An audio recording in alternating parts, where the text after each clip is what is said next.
Hey guys, back with another fanfic. This is what if Naruto awakened a leveling system. If this video gets 20 likes, part 2 will be up ASAP, but without further ado let's begin. Naruto, the Legacy System Chapter 5, Meeting Konohamaru, a Naruto fanfic. Chapter 5, Meeting Konohamaru. It had been a week since the Mizuki incident. In that time, Naruto had started training with his new power pole. Remarkably, he had grown used to it within 2 days, thanks to his prior experience handling various weapons like katanas, tantos, and bow staffs.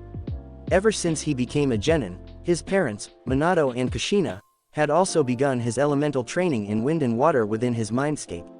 He created hundreds of clones, dividing them into groups. Some worked on slicing leaves with chakra for wind manipulation, while others practiced removing water from a damp cloth, an advanced chakra control exercise Kushina had insisted on. With his clone army helping, he mastered both techniques quickly. Meanwhile, the real Naruto focused on improving his physical speed and strength. Sochi, remember this from now on, you're a genin. Be on guard and don't spend money on useless things, Kushina said firmly. I already know, Ka-san. I've been earning money on my own for a year now, Naruto replied. Suddenly, the atmosphere dropped in temperature. Naruto turned to see Kushina's hair rising in the air, glowing with chakra like the nine tails itself. I am your mother, she said, eyes narrowing. It's my duty to say it, and your responsibility to listen. Naruto froze in fear. He had accidentally angered his mother, and that was never a good thing. Off to the side, Minato watched silently. He knew better than to interrupt an angry Kushina. Trying to change the subject, Naruto nervously said, Ka-san, has anyone ever told you that your hair is really beautiful? Kushina's expression instantly softened. Really? Yup, Naruto said, nodding. Well, other than your father, you're the only one who's ever said that. You know, I used to hate my red hair. I was bullied a lot because of it. Minato interjected. Yeah, and anyone who did that ended up beaten to within an inch of their life. Kushina gave him a quick glare before continuing.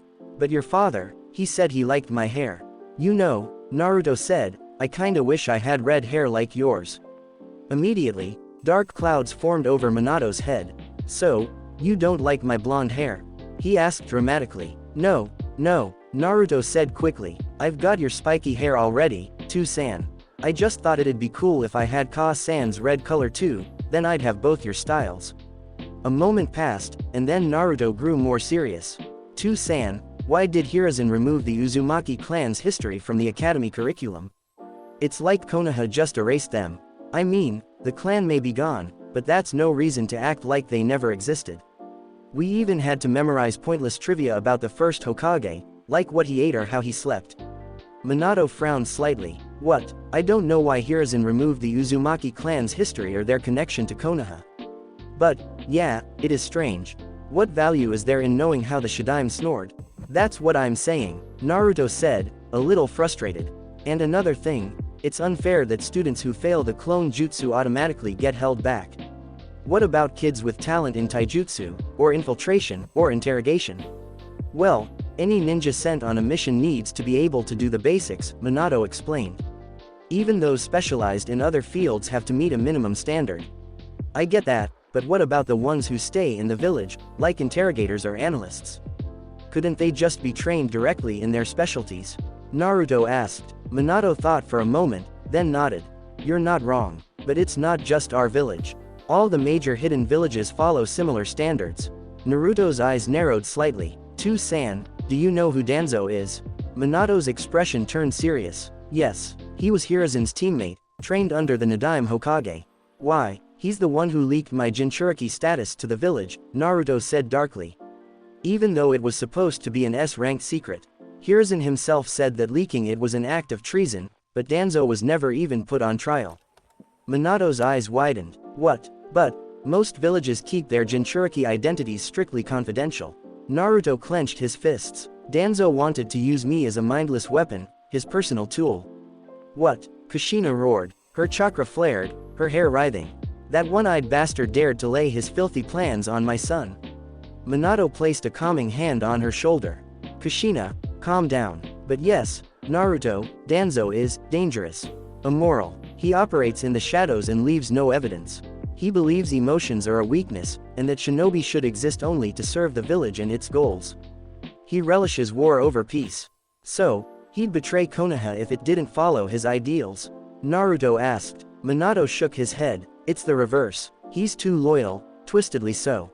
He'd sacrifice anyone or anything to keep Konoha on top. And yes, his dream has always been to become Hokage. He sees Hiruzen as soft, and me as incompetent. Naruto frowned. But what would he even gain by becoming Hokage? He's old, same age as Hiruzen.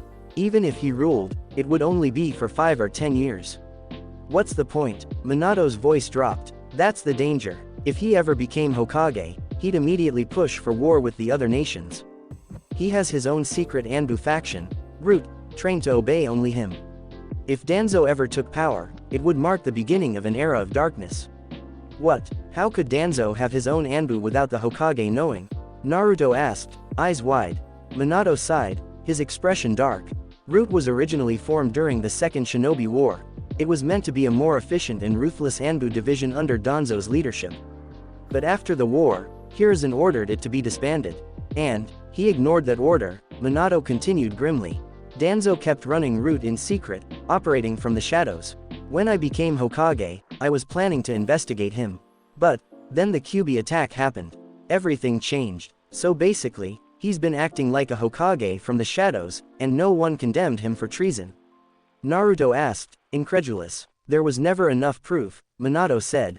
Danzo is careful, too careful. No one knows the locations of his Root bases.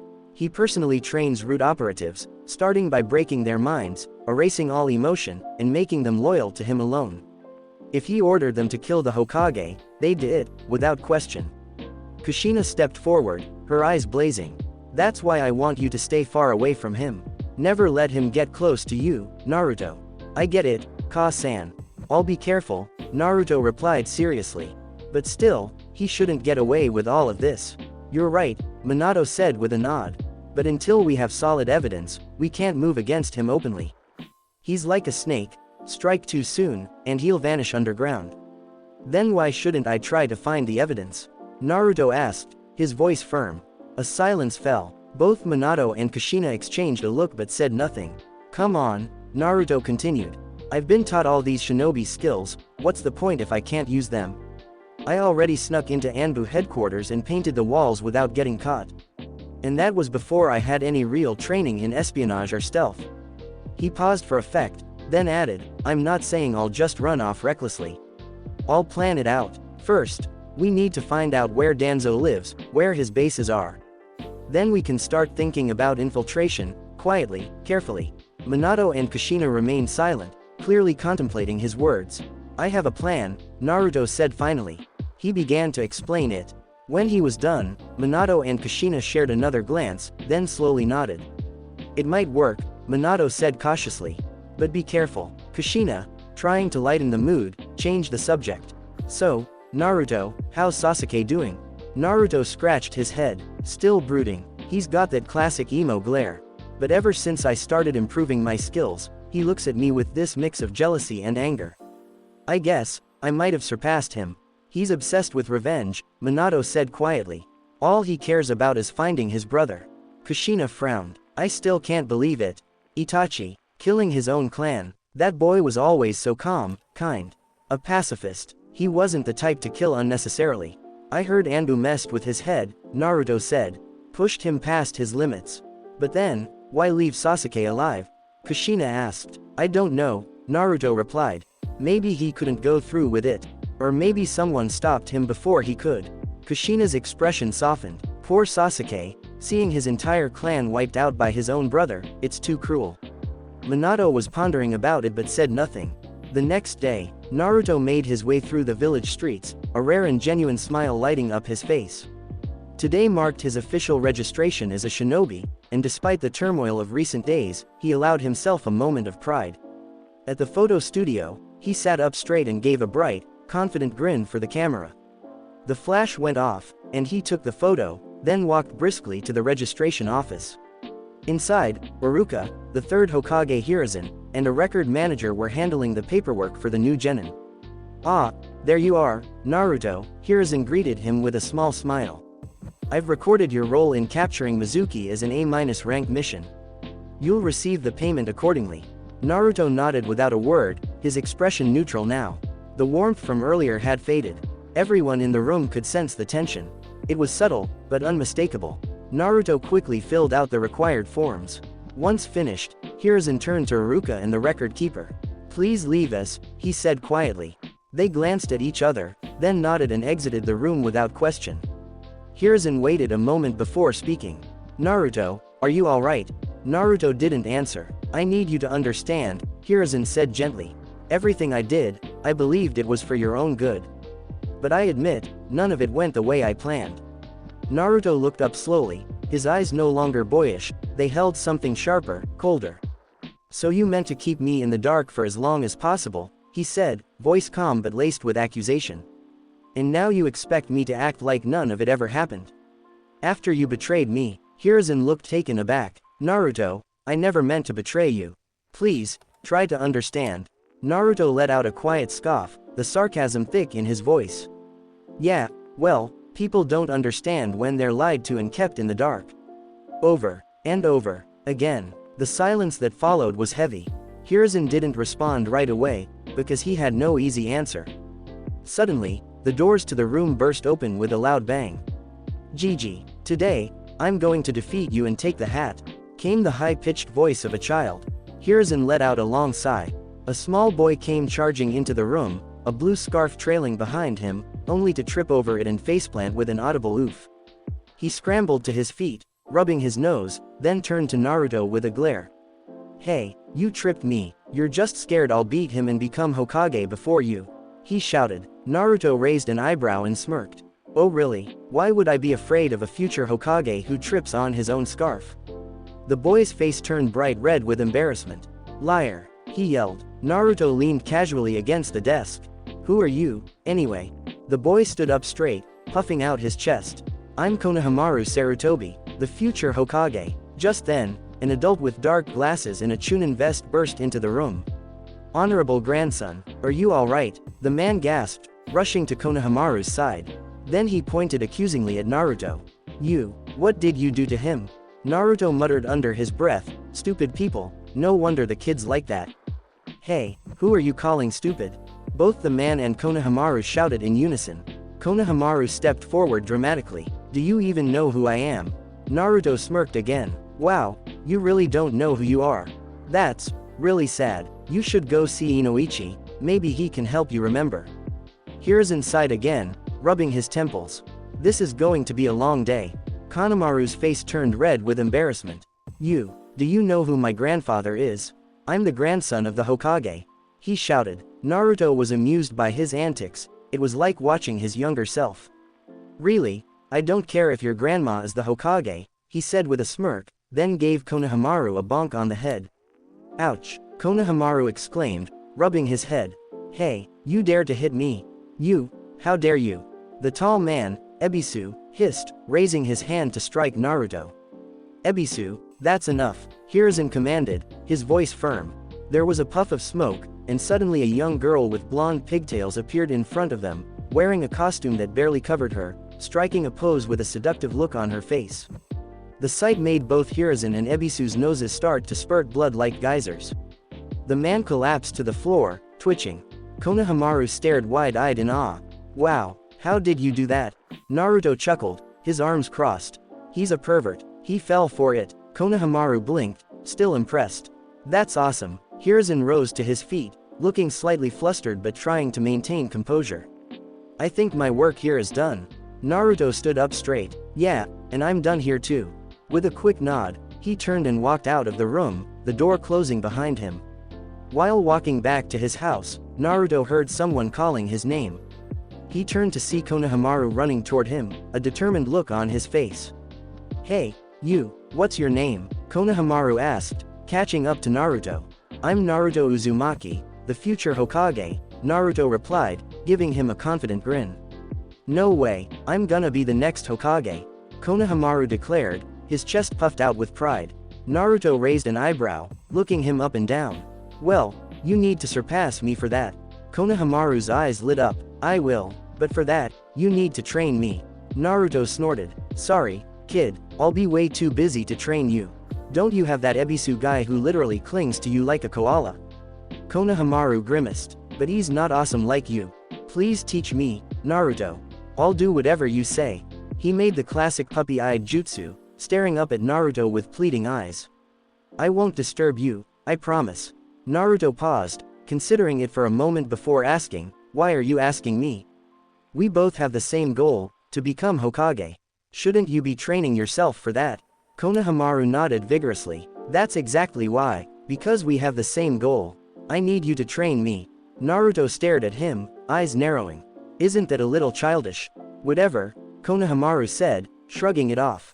Just teach me. Naruto sighed, a little exasperated. Alright, first things first. Do you know how to access your chakra? Konohamaru nodded confidently. Yeah, I can do that. Did you practice the leaf balancing exercise? Naruto asked, crossing his arms.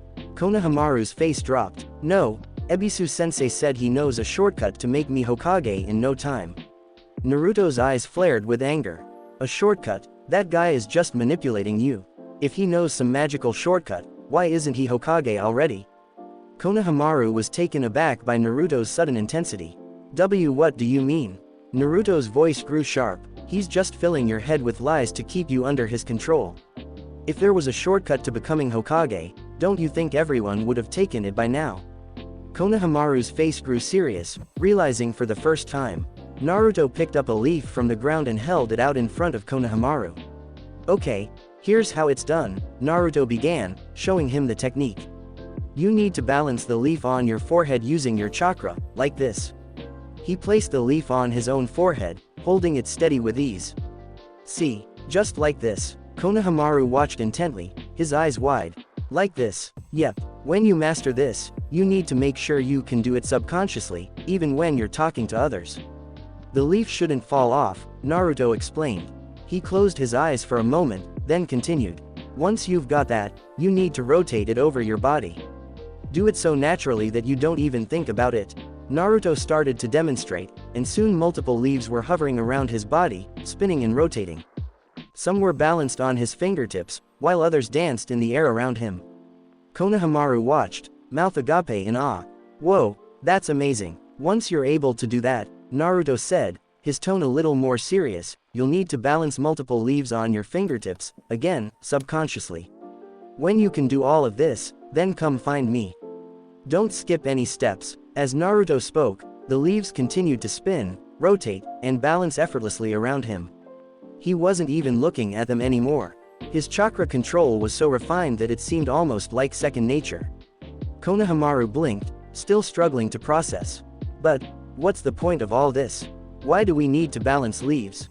Chakra control, Naruto replied, turning his gaze toward the horizon for a brief moment. You need extreme chakra control. This will help you master the basics of chakra manipulation. When you get good enough, you'll be able to do things you couldn't even dream of. I'll explain more later, but first, master this. With that, Naruto turned and walked off, leaving Konohamaru to practice on his own. Just before leaving the clearing, Naruto glanced around, seemingly in a random direction, but Konohamaru could swear he knew someone was watching.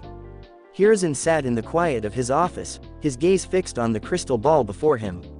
He watched Naruto's training session with Konohamaru, noting how effortlessly the young shinobi balanced multiple leaves in the air, his chakra control appearing almost flawless.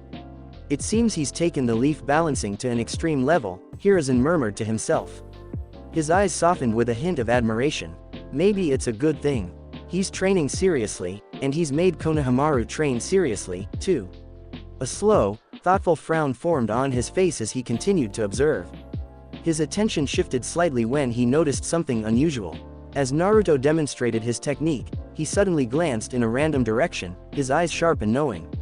Hiruzen's heart skipped a beat. Does he know I'm watching him?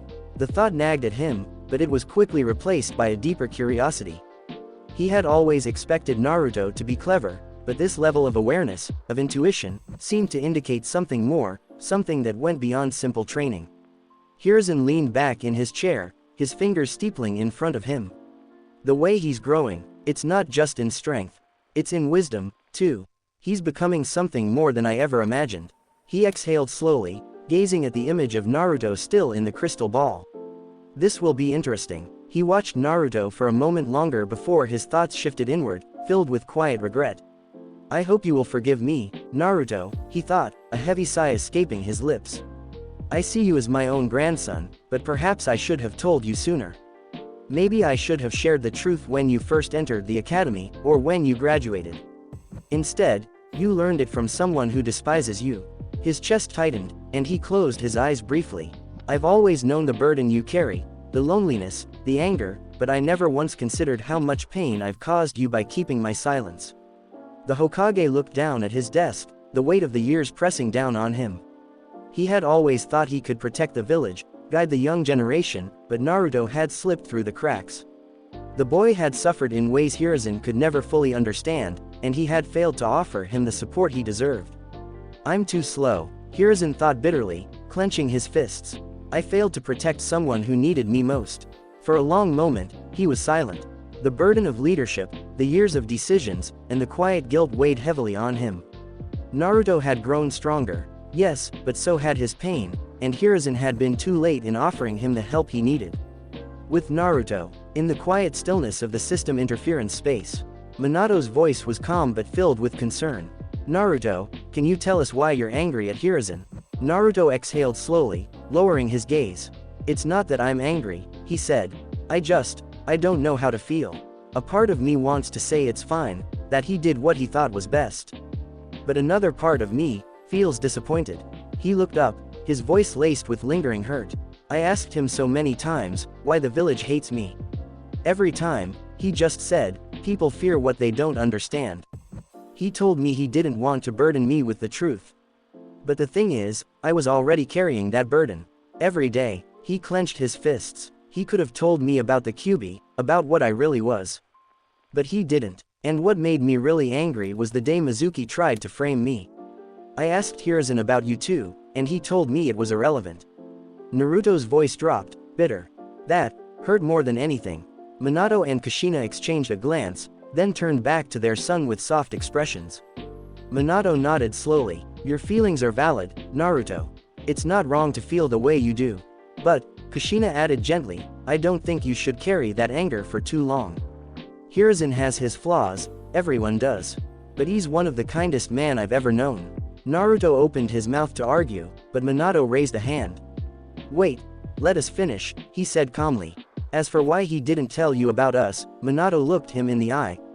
That was our decision. We asked him not to reveal anything until you were strong enough to defend yourself. We have enemies, Naruto, dangerous ones. Knowing about us too soon could have put your life in even more danger. Naruto fell silent, taking in their words. He looked down, the emotion swirling inside him slowly settling into something quieter, not acceptance yet, but maybe the beginning of understanding. Naruto remained silent, their words echoing in his mind. Then, slowly, memories began to surface, fragments of a childhood filled with loneliness, and a single constant. He remembered how, when no one else was there for him, Hiruzen was. Even though the old man had kept secrets, he had never shown hatred. When the villagers looked at Naruto with fear and disgust, Hiruzen looked at him with quiet compassion. Naruto recalled the warm smile, the kind words, the times the third Hokage would visit him with a gentle hand on his shoulder, asking how he was doing, not as a Jinchuriki, but as a child. And then there was that one moment, one he had nearly forgotten. The day he declared, I'm gonna be Hokage someday.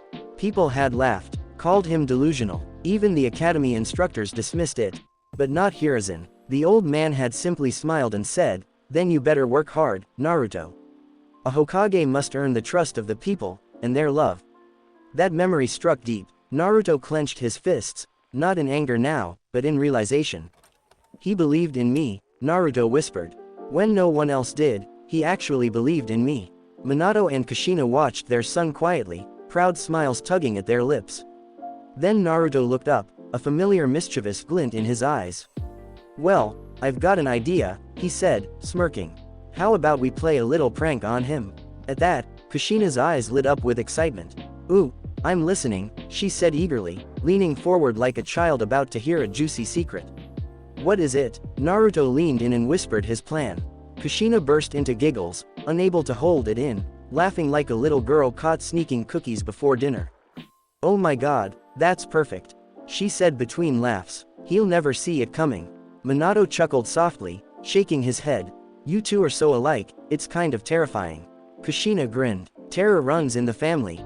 Later that day, all the Jonin instructors assigned to lead Genin teams gathered in the Hokage's office, all except one. After reading out the team placements, Hiruzen looked up from the scroll. "Is everyone satisfied with their assigned teams?" The Jonin nodded in quiet agreement. "Very well," Hiruzen said, rolling up the scroll. "You're dismissed." One by one, they filed out, the room gradually falling silent. A few moments later, the door creaked open again. Kakashi Hatake stepped in, hands in his pockets, his signature slouch in full display. "You're late," Hiruzen said, his tone flat. "Sorry," Kakashi replied, scratching the back of his head beneath his silver hair. "I got lost on the road of life." Hiruzen sighed, more tired than annoyed. He knew Kakashi well enough not to press it. "You've been assigned Team 7, Naruto Uzumaki, Sakura Haruno, and Sasuke Uchiha." For a moment, there was silence. The smile under Kakashi's mask faded. His lone visible eye sharpened, the lazy air around him evaporating. "Lord Hokage," Kakashi said quietly, "I don't want to take Naruto." The end. Status window, Legacy System. Name, Naruto Namikaze Uzumaki. Status, Civilian. Chakra level, Near Infinite. Chakra control, 10. Intelligence, 30. Strength, 35. Speed, 30. Agility, 23. Reflexes, 21. Taijutsu, 10. Ninjutsu, 5. Genjutsu, 2. Fuinjutsu, 9. Stat points available, 3. Naruto. The Legacy System Chapter 6, Meeting the Kyuubi, a Naruto fanfic. Chapter 6, Meeting the Kyuubi. Silence hung heavily in the Hokage's office. Even the Anbu stationed in the shadows remained completely still, their curiosity piqued. The tension was palpable, like a storm ready to break. "Could you repeat that, Kakashi?" Hiruzen Sarutobi finally asked, his voice grave. "I think I misheard you." "You didn't mishear anything, Hokage-sama," Kakashi replied quietly but firmly. "I don't want Naruto in my team." Hiruzen let out a long, weary sigh. Care to explain why? But Kakashi remained silent. His single visible eye stared forward, expression unreadable beneath his mask. Hiruzen waited. Still, no response. "Anbu, leave us," the Hokage ordered suddenly. The masked shinobi disappeared instantly. Without wasting a second, Hiruzen activated a silencing seal, a powerful jutsu ensuring no sound could escape the room. "Speak now, Kakashi," Hiruzen said, voice hardening. "Why don't you want Naruto on your team?" Kakashi sighed, knowing there was no way to evade the question anymore. He looked down for a moment before speaking. "It's because if it weren't for Naruto, Minato-sensei would still be alive." The room felt colder. Hiruzen's eyes widened slightly. In all the years he had known Kakashi, never had he expected to hear such bitterness directed toward Naruto. Not from him. "What are you saying, Kakashi?" Hiruzen asked, voice low. "What exactly do you mean by that?" "It's simple, Hokage-sama," Kakashi said, his voice tight, sorrow edging into every word. "If Naruto hadn't been born, Sensei wouldn't have needed to use the dead demon-consuming seal. The Kyuubi would still be sealed inside Kushina-san. They'd still be alive." Hiruzen closed his eyes, took a deep puff from his pipe, and exhaled slowly. His body felt heavier than usual. Age was catching up to him, and now, he was being confronted with a pain he had overlooked, Kakashi's unhealed grief. He had known Minato's death had impacted Kakashi, but this. "It seems Minato's death affected him more deeply than I realized," Hiruzen thought somberly. "Kakashi," he said gently. "How is your health?" "I'm fine," Kakashi replied immediately. "I haven't been sick in years." "I don't mean physically," Hiruzen said. "I mean mentally, emotionally." Kakashi hesitated. "I'm fine, Hokage-sama." "No," Hiruzen said, his voice now carrying the weight of command. "I've been careless, I should have paid more attention. Do you realize what you're saying right now? You're blaming Minato's own son for his death. Do you understand how cruel that sounds?" "I'm sounding reasonable, Hokage-sama," Kakashi said, his voice cold and firm. Hiruzen shook his head, his expression hardening. "No, Kakashi, you're not. Naruto is the love between Minato and Kushina. You, more than anyone, know how overjoyed they were when they found out they were becoming parents. Are you saying Minato didn't deserve that happiness? Didn't deserve a child of his own after everything he gave to this village? Kakashi said nothing, but his eye flickered. Minato longed for a family, his own family. And yes, life was cruel. He died the same night Naruto was born. Hiruzen's voice cracked slightly. It should have been me. I should have sealed the Kyuubi. Not him. Silence. So tell me, Kakashi, Hiruzen asked, eyes narrowing, do you still blame Naruto for Minato and Kushina's deaths? Kakashi's reply was sharp. Whatever. I still don't want Naruto on my team. Hiruzen leaned back in his chair, tired and disappointed. If you had come to me earlier, perhaps something could have been arranged. But the other Jonin have already selected their teams for specific reasons. I assigned Sasuke to your squad because once his Sharingan awakens, you are the best person to guide him. He continued. Sakura scored top marks in the written exams, she's sharp. Before Hiruzen could continue, in Naruto's The Dead Last, Kakashi cut in, voice bitter. That's the last thing I heard about him. Hiruzen narrowed his eyes. When exactly did you hear that? Kakashi shrugged slightly. About a year ago, maybe. Then you're speaking from ignorance, Hiruzen said sternly. Naruto has improved immensely in the last year. Even I was surprised, his chakra control has advanced significantly. Hiruzen pulled a file from his desk and opened it. Take a look. These are his latest records. Kakashi glanced at the file without much interest. After a brief skim, he scoffed.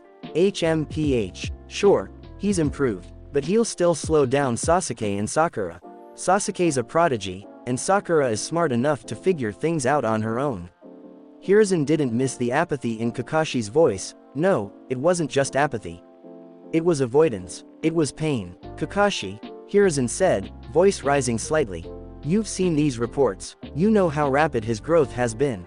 If he lacked talent, he wouldn't be improving at this pace. And let's not forget, he took down a Chunin, Mizuki, by himself. That's not something a weak or worthless ninja can do. He stood up, placing both hands on his desk. This is my order, Kakashi. There will be no changes to the teams. Kakashi looked away, eye half-lidded, unreadable. Whether you like it or not, Hiruzen finished firmly, Naruto Uzumaki is on your team. And furthermore, Hiruzen said, his tone turning grave, I'm ordering you to begin therapy with Yamanaka Inoichi. You will report your progress to me directly. Failure to comply will result in your removal from the shinobi forces. Kakashi's eye widened in shock.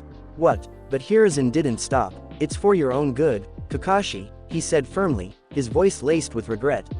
You're still grieving. I should have seen it earlier, how deeply Minato's and Rin's deaths have affected you. You've buried it beneath missions, masks, and silence, but now it's starting to show. Hiruzen leaned forward, folding his hands over the desk. If you continue like this, it will damage you, and more importantly, it will endanger the team you're supposed to guide. I won't stand by and let you destroy yourself under the weight of grief.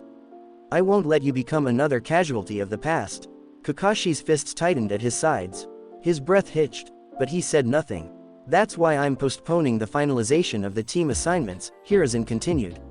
Based on Inoichi's evaluation, I will decide whether or not you're mentally and emotionally ready to lead a team. If his reports are satisfactory, you will be assigned your team as planned. If not, his voice dropped to a hard edge, then you will remain in therapy until you are of sound mind. No exceptions. Silence filled the room like a crushing weight. This isn't a punishment, Kakashi, Hiruzen added after a moment. This is me making sure you don't die with your eyes open. Hiruzen exhaled slowly, his eyes now softer but no less serious. And moreover, he added, having Naruto on your team might help you, Kakashi. Help you see him for who he really is, rather than through the lens of grief and prejudice. He leaned back slightly, looking out the window at the village. He has a lot of Kushina in him, her fire, her stubbornness, her heart. But, for the first time, recently, I saw Minato in him too. Kakashi remained still for a long moment before finally asking, does he know about the Kyuubi? Hiruzen nodded slowly. Kakashi's voice was softer now. How did he take it? A bitter smile formed on Hiruzen's lips. He's furious with me, he admitted. There was a pause before he added, more to himself than to Kakashi. I should have told him the truth sooner, not left him to hear it from a traitor who hates him to the core. Kakashi looked down. Hiruzen spoke, I've made mistakes with Naruto. I couldn't stop the truth about his status as a Jinchuriki from leaking to the public, or from poisoning the minds of the villagers. I was blind to his pain and loneliness. I failed to realize he was being sabotaged in the academy all those years, and he believes I allowed it. And yet, despite everything, he stood tall on his own, just like Minato did when he was young. Inside Naruto's mindscape, within the quiet expanse of his mental world, Naruto was locked in an intense sparring session against both of his parents. He ducked under a swift kick from his father, Minato, while narrowly avoiding a sweeping leg strike from his mother, Kushina. With a quick leap, Naruto sprang into the air, aiming a punch at his father. Mid-flight, he deflected Kushina's incoming hand and landed a solid hit on Minato's chest. But before his feet could touch the ground, a sharp kick from Kushina caught him in the ribs, sending him crashing to the floor. Grimacing, Naruto rolled over and began forming hand signs. No ninjutsu or shadow clones, Naruto, Minato said firmly, his voice calm but strict. Naruto shot him a glare.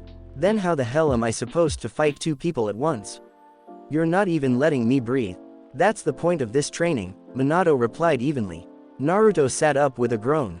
Shouldn't I use shadow clones if I'm fighting two opponents? Kushina stepped in, her expression soft but determined. Yes, in a real fight, you would. But this isn't about winning. This training is about preparing you for situations where you're outnumbered and exhausted. No chakra, no crutches, just instinct, speed, and awareness. It'll help sharpen your reactions and improve your situational awareness. Naruto sighed and got to his feet, brushing himself off.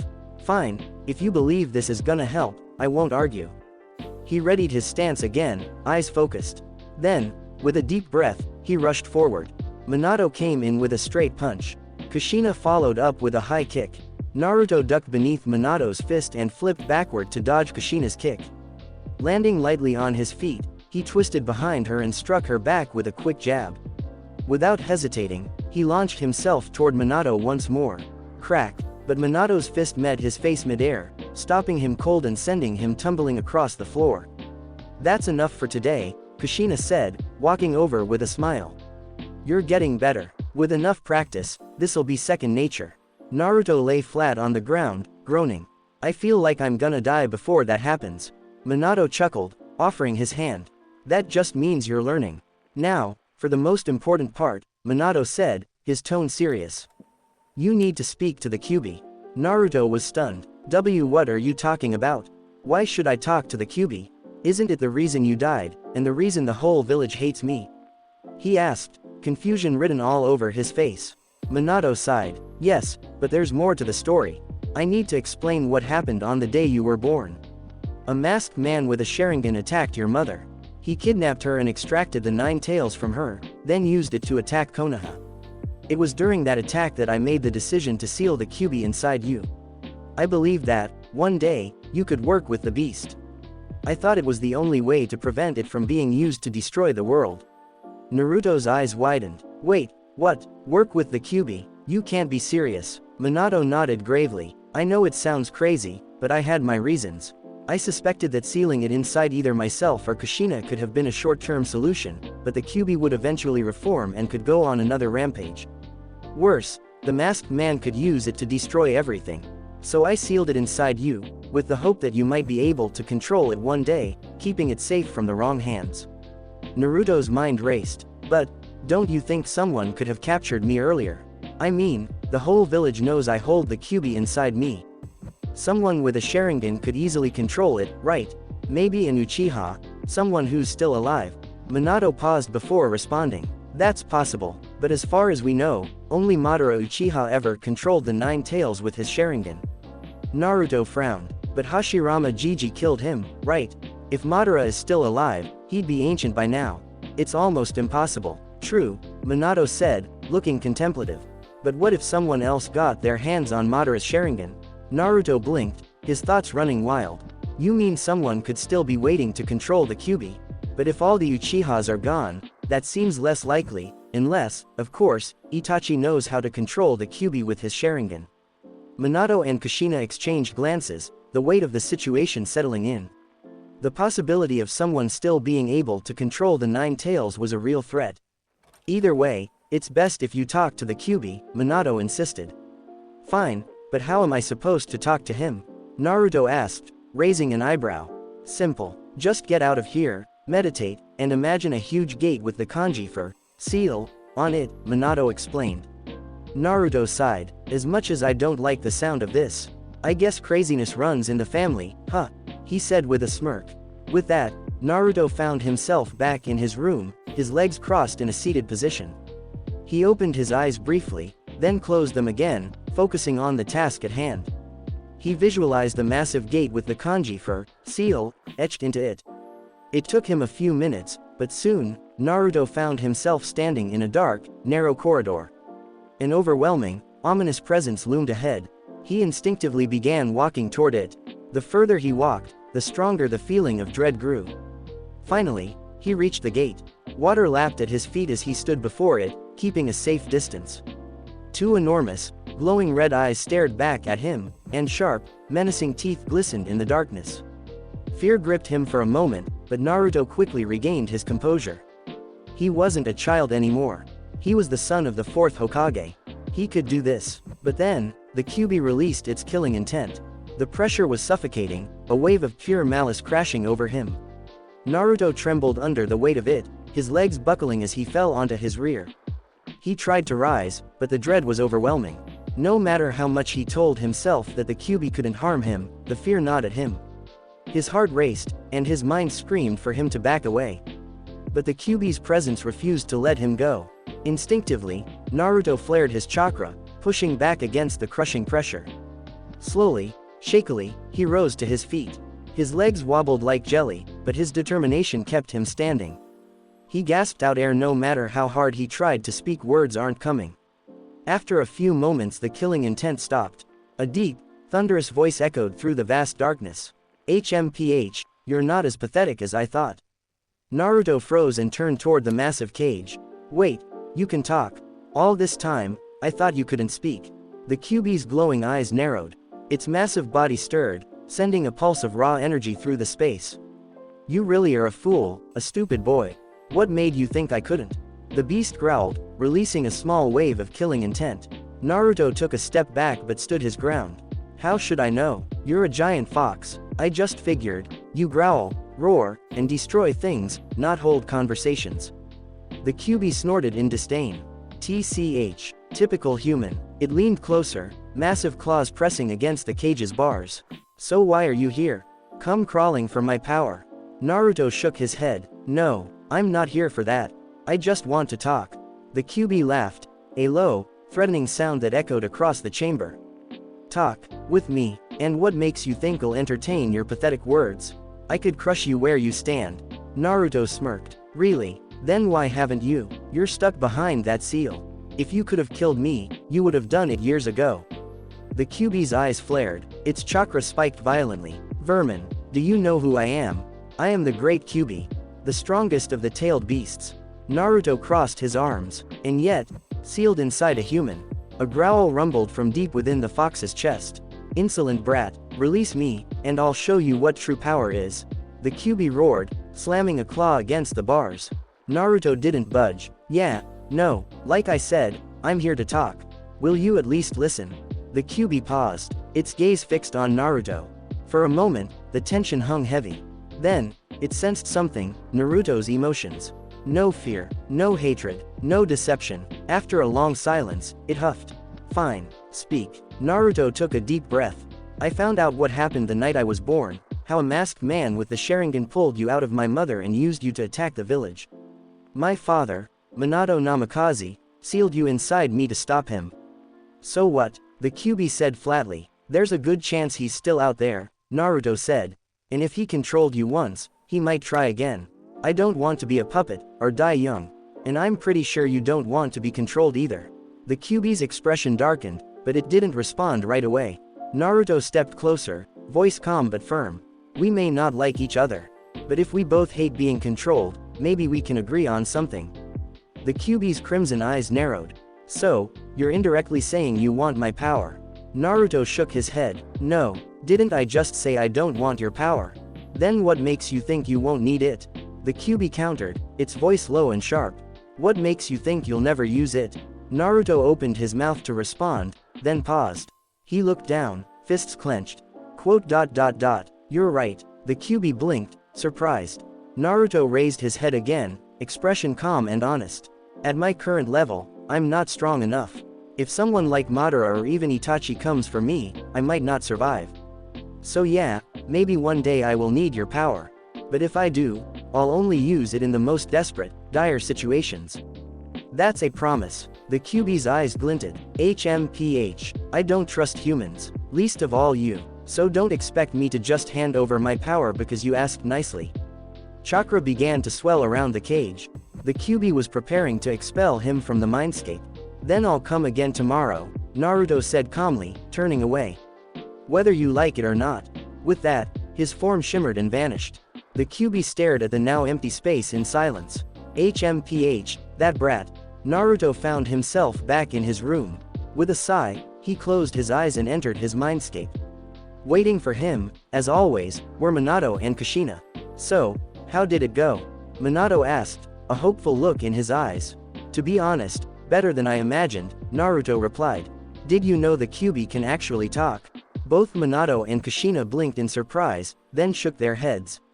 I know, right, I thought the same, but yeah, it spoke, clearly. I explained the whole situation with the masked man, and the QB said it doesn't trust humans. That's why it won't give me its power, not just because I asked. Minato gave a thoughtful nod. Kushina's expression softened. That does sound better than we expected, Kushina said. So, what will you do now? I told it I'd ask again, and I will, Naruto said with quiet determination. I'll keep visiting, and, to tell the truth, aside from the hatred, the malice, and the giant teeth, I think the QB's actually kinda cool. Minato and Kushina chuckled warmly at that, pride shining in their eyes. A few days later, Kakashi stood silently in front of the third Hokage's desk, his face as unreadable as ever, but his grip on the paper in his hand betrayed his concern. Hiruzen took the report from him with a quiet sigh, recognizing the seal of the Yamanaka clan. It was Inoichi's assessment, a psychological evaluation requested after recent events. He opened it and began to read. The words were direct, clinical, and heavy. Psychological evaluation. Hatake Kakashi. Subject is drowning in unresolved guilt and prolonged grief. If this continues unchecked, there is a high likelihood he will become a danger to himself. Notably, he shows no meaningful interaction with others outside of missions, a factor that worsens his emotional isolation. I strongly recommend regular social interaction and emotional support to stabilize his condition. If he is able to make progress, he can continue serving as a shinobi. However, should his mental health deteriorate further, retirement from active duty must be considered. Additionally, I recommend weekly visits for monitoring. Yamanaka Inoichi. Hiruzen set the paper down slowly, brows furrowed. Kakashi, he said, looking up at the Jonin with concern. You've taken more weight on your shoulders than any one person should. Kakashi said nothing at first, eyes lowered beneath the shadow of his Hitai-8. I understand, he said finally, his voice low. I'll do what's necessary. Hiruzen nodded solemnly. Good, because if you fall, there are others who will follow. You're not as alone as you think, Kakashi. There was a long silence before Kakashi turned and left the office, the weight of the report still lingering in the air. Few days later, Naruto walked into the academy classroom, eager to find out who his teammates would be. His eyes scanned the room, then brightened as he spotted Hinata sitting alone near the middle. With an easy grin, he made his way over and took the seat beside her. Morning, Hinata, he greeted casually. Good morning, Naruto-kun, she replied, cheeks coloring just slightly. As the students settled in and waited for their team assignments, the relative calm was shattered by a loud, grating screech. Sasuke-kun. No, he's mine. Naruto flinched, his face twisting in mild horror. Here we go again. Sakura and Ino had launched into another one of their infamous Banshee contests, their voices shrill enough to make glass tremble. Both had raced across the room to crowd around Sasuke like a pair of aggressive fangirls in a death match, each trying to outscreech the other for his attention. They hovered around him like flies buzzing around sugar, annoying, persistent, and absolutely immune to any attempt to shoo them away. Naruto leaned toward Hinata and muttered, I feel sorry for the enemies they'll face one day, no one deserves to hear those screams. And whoever marries them, guaranteed death in a year. Hinata tried, and failed, to stifle a laugh, covering her mouth with her hand. Don't mock them, Naruto-kun, she said softly, though her eyes twinkled with amusement. Naruto grinned. I'm just saying, why can't more girls be like you? Strong, kind, and not trying to destroy everyone's eardrums before breakfast. Hinata's face turned crimson. Do you really think I'm strong? Naruto nodded with quiet certainty. Yeah, I see the potential in you, Hinata. You've got the strength to become the strongest kunoichi in the village. Don't let some stuck-up wannabes drag you down. Naruto's words echoed in Hinata's heart long after he had said them. Don't let some wannabes drag you down. He didn't know it, but those words gave her something she had rarely felt, confidence. Without even trying, Naruto had told her the one thing she'd always needed to hear, you are enough. That it was okay to be herself, that her quiet strength mattered. And he hadn't said it to flatter her, he meant it. Genuinely, he had no idea what her life was like in the Hyuga compound. Naruto didn't know about the constant cold gazes, the silent judgment, the way her clan treated her like a delicate porcelain doll too fragile to be of use. The elders belittled her openly, even during training sessions. And her father, Hiyashi Hyuga, he saw her progress. He had noticed the slight change in her posture, the new steadiness in her stance, the growing light in her eyes. But still, he said nothing. He didn't chastise her. No, but he didn't praise her either. He didn't speak up when the elders ridiculed her in front of the entire clan. He stood silent, passive, cold. Hinata never expected warmth from him anymore. Not after so many years of disappointment. But some small part of her still wished, maybe just once, he would look at her and say, I'm proud of you. That day hadn't come, but Naruto Uzumaki, a boy who had every reason to ignore her like the rest, had believed in her. Encouraged her, spoke to her as an equal. And somehow, that meant more than all the silence from her clan. Hinata sat up a little straighter in her seat, her hand closing into a small fist atop her desk. For the first time, she felt something stir within her, a quiet flame. She would prove them all wrong. Not just the elders, but even her father. She would become strong. Meanwhile, the girls swarmed Sasuke like flies, with Ino and Sakura screeching non-stop, each trying to outdo the other. As the quarrel between the two girls escalated over who would win Sasuke's heart, the classroom door slid open with a sharp clack. Enough, Baruka's voice boomed, silencing the room in an instant. Sakura, Ino, be quiet and return to your seats. Both girls froze, then nodded sheepishly and sat down, their cheeks red with embarrassment. Baruka sighed and looked over the class. All right, from today onward, you are all officially shinobi of Konohagakure. I've had the honor of teaching you these past years, and even though some of you were extremely annoying at times, he paused with a pointed glance at Naruto, I have faith that each of you will grow into excellent shinobi who will make this village proud. He straightened the papers in his hand. Now, I'll announce the team assignments. A hush fell over the classroom. Team 1, names were called in groups as Iruka went down the list, until finally. Team 7, Sakura Haruno, Sasuke Uchiha. Before he could finish, Sakura leapt up with a screech of joy. See, Ino Pig, true love prevails. Ino flipped her hair and huffed. Don't think just because you're on the same team with Sasuke-kun, you've won. Even if we're apart, Sasuke's heart still belongs to me. Naruto couldn't help himself. He snickered, then mimicked Ino's dreamy voice. Even at a distance, I live in Sasuke's heart. What, like his heart's a house and you've been living there rent-free your whole life?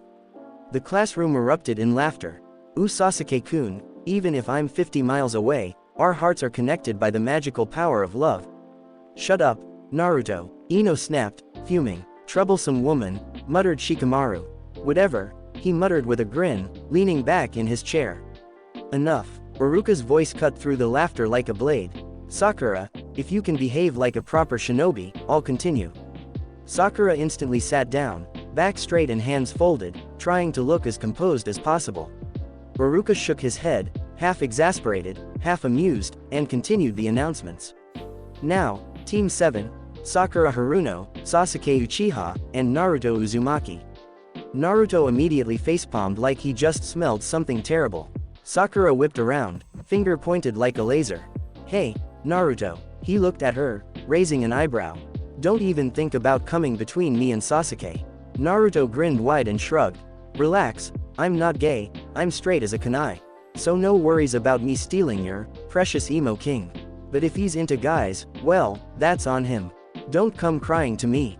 The classroom exploded. Sasuke fangirls shot daggers like they were ninja stars. How dare you accuse Sasuke-kun? One girl shrieked, clutching her chest dramatically. Naruto smirked and waved his hand. Hey, I'm just saying, you all follow him around like lost puppies.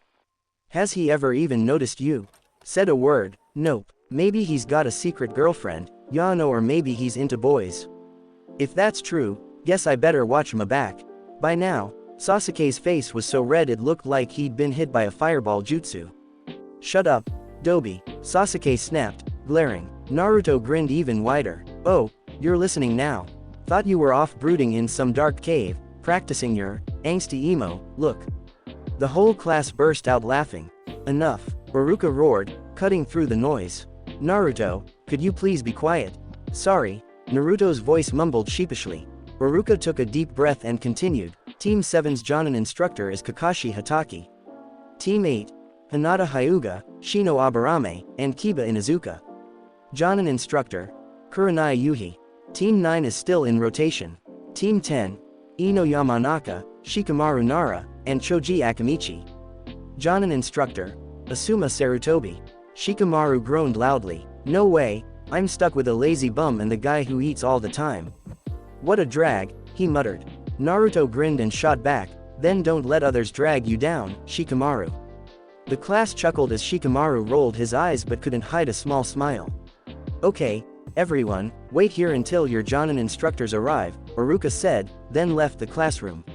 Soon, the Jonin appeared one by one, gathering their teams and leading them away, everyone except Team 7. Sakura tapped her foot impatiently. What is he doing? We've been waiting here for 3 hours. Sasuke sat silently, brooding as usual, eyes fixed on the floor. Meanwhile, Naruto sat cross-legged, eyes closed, entering his mindscape where Minato and Kushina awaited him. Well, To-san, Naruto began, do you know Kakashi Hatake? He's my Jonin instructor. Minato nodded. Yeah, he was my student when I was a Jonin. Naruto's face lit up. Awesome, if only he knew how messed up Kakashi's mind really is. Then the door opened, and in came a man with silver hair. Come meet me on the rooftop in 5, he said calmly. With that, he disappeared in a puff of smoke. Naruto, Sasuke, and Sakura looked at each other and began their trek upstairs. On the rooftop, the three sat on the floor, waiting. The silver-haired man stood before them, hands in his pockets. My name is Kakashi Hatake.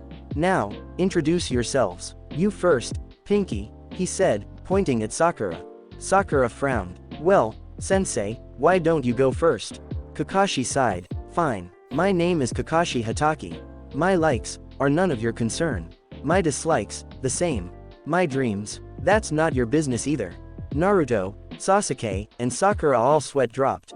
So, Pinky, he repeated, looking at Sakura again.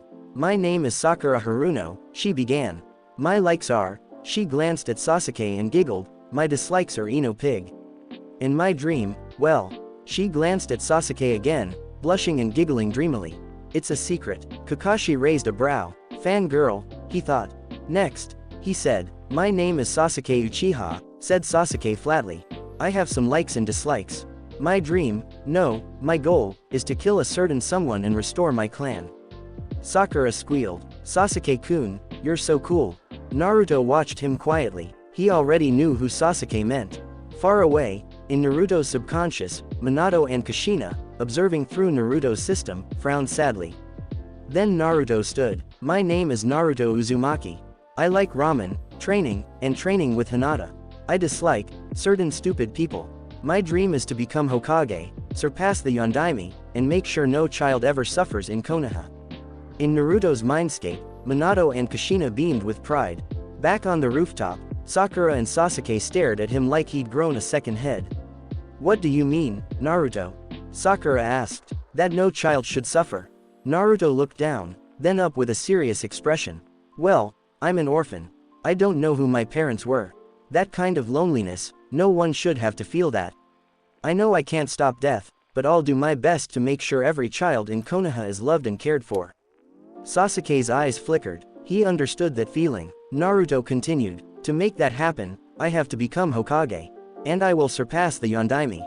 Sasuke scoffed. You surpass the Yondaime. Naruto turned to him. And you, killing Itachi. Wake up, he was in Anbu at 13.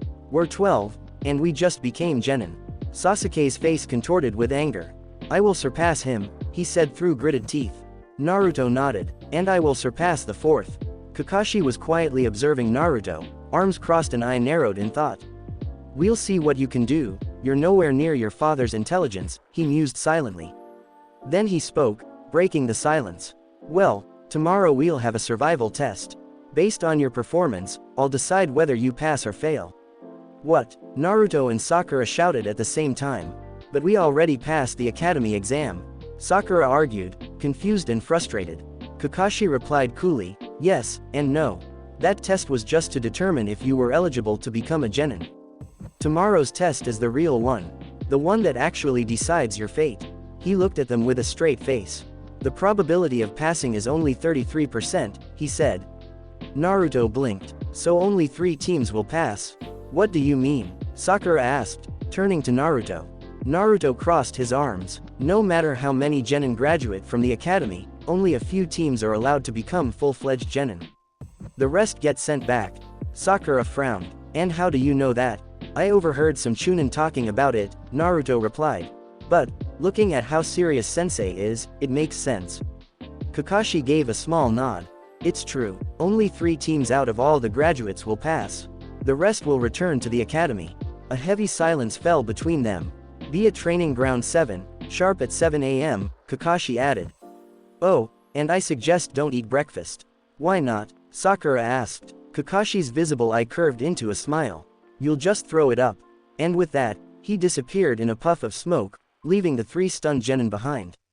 Naruto groaned. This guy's totally insane. Only 3 teams will pass, and don't eat breakfast, he repeated in his mind.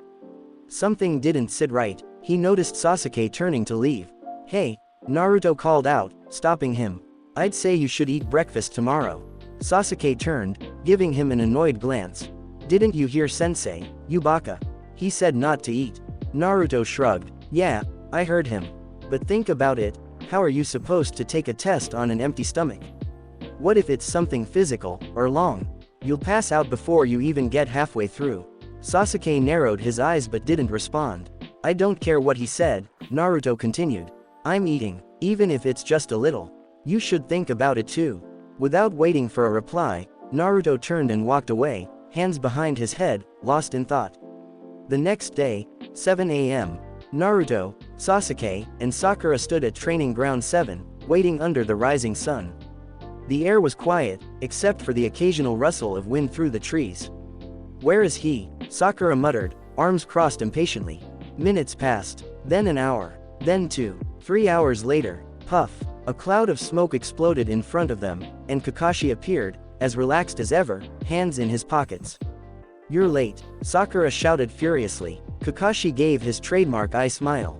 Sorry, I came across an old lady on the road, so I helped her. Lies, Sakura screamed, fists clenched. Kakashi didn't respond. Instead, he pulled out 2 small, silver bells that jingled softly in his hand. Well then, he said, here's the deal. There are 2 bells. Your task is simple. Take them from me before noon. The 3 looked at each other, confused. But Sensei, Sakura said, frowning, there's only 2 bells. Exactly, Kakashi replied, calmly. Which means, one of you will fail and be sent back to the academy. What? Naruto and Sakura shouted in unison. Even Sasuke's eyes widened slightly, though he remained quiet. That's not fair, Naruto snapped. Kakashi's tone suddenly turned sharp, cold. It's my test, my rules. If you don't like it, you're free to go back to the academy and try again next year. Naruto flinched internally at that tone. It was harsh, dismissive, familiar. The same coldness he had heard so many times from villagers throughout his childhood. For a moment, his mood dropped. But then, he clenched his fists and looked up. No way, I'm not backing down from this. Kakashi stared at him for a second, then gave a slight nod. We'll see, he said. He tied the bells to his belt, pulled out a timer, and set it. Alright, the test begins, now. In a blink, Sasuke vanished, disappearing into the trees like a shadow. Sakura quickly followed, darting behind some nearby bushes to hide and observe. Naruto, however, stood alone, face to face with Kakashi. Naruto. The Legacy System Chapter 7, TEAM 7, a Naruto fanfic. Chapter 7, Team 7. The wind softly blew across the training ground. Naruto stood across from Kakashi, ready for his task, take the bells from his sensei. Naruto dropped into a standard academy stance. Kakashi, hands in his pockets, gave him a lazy look, then, to Naruto's surprise, pulled out a small orange book and began to read.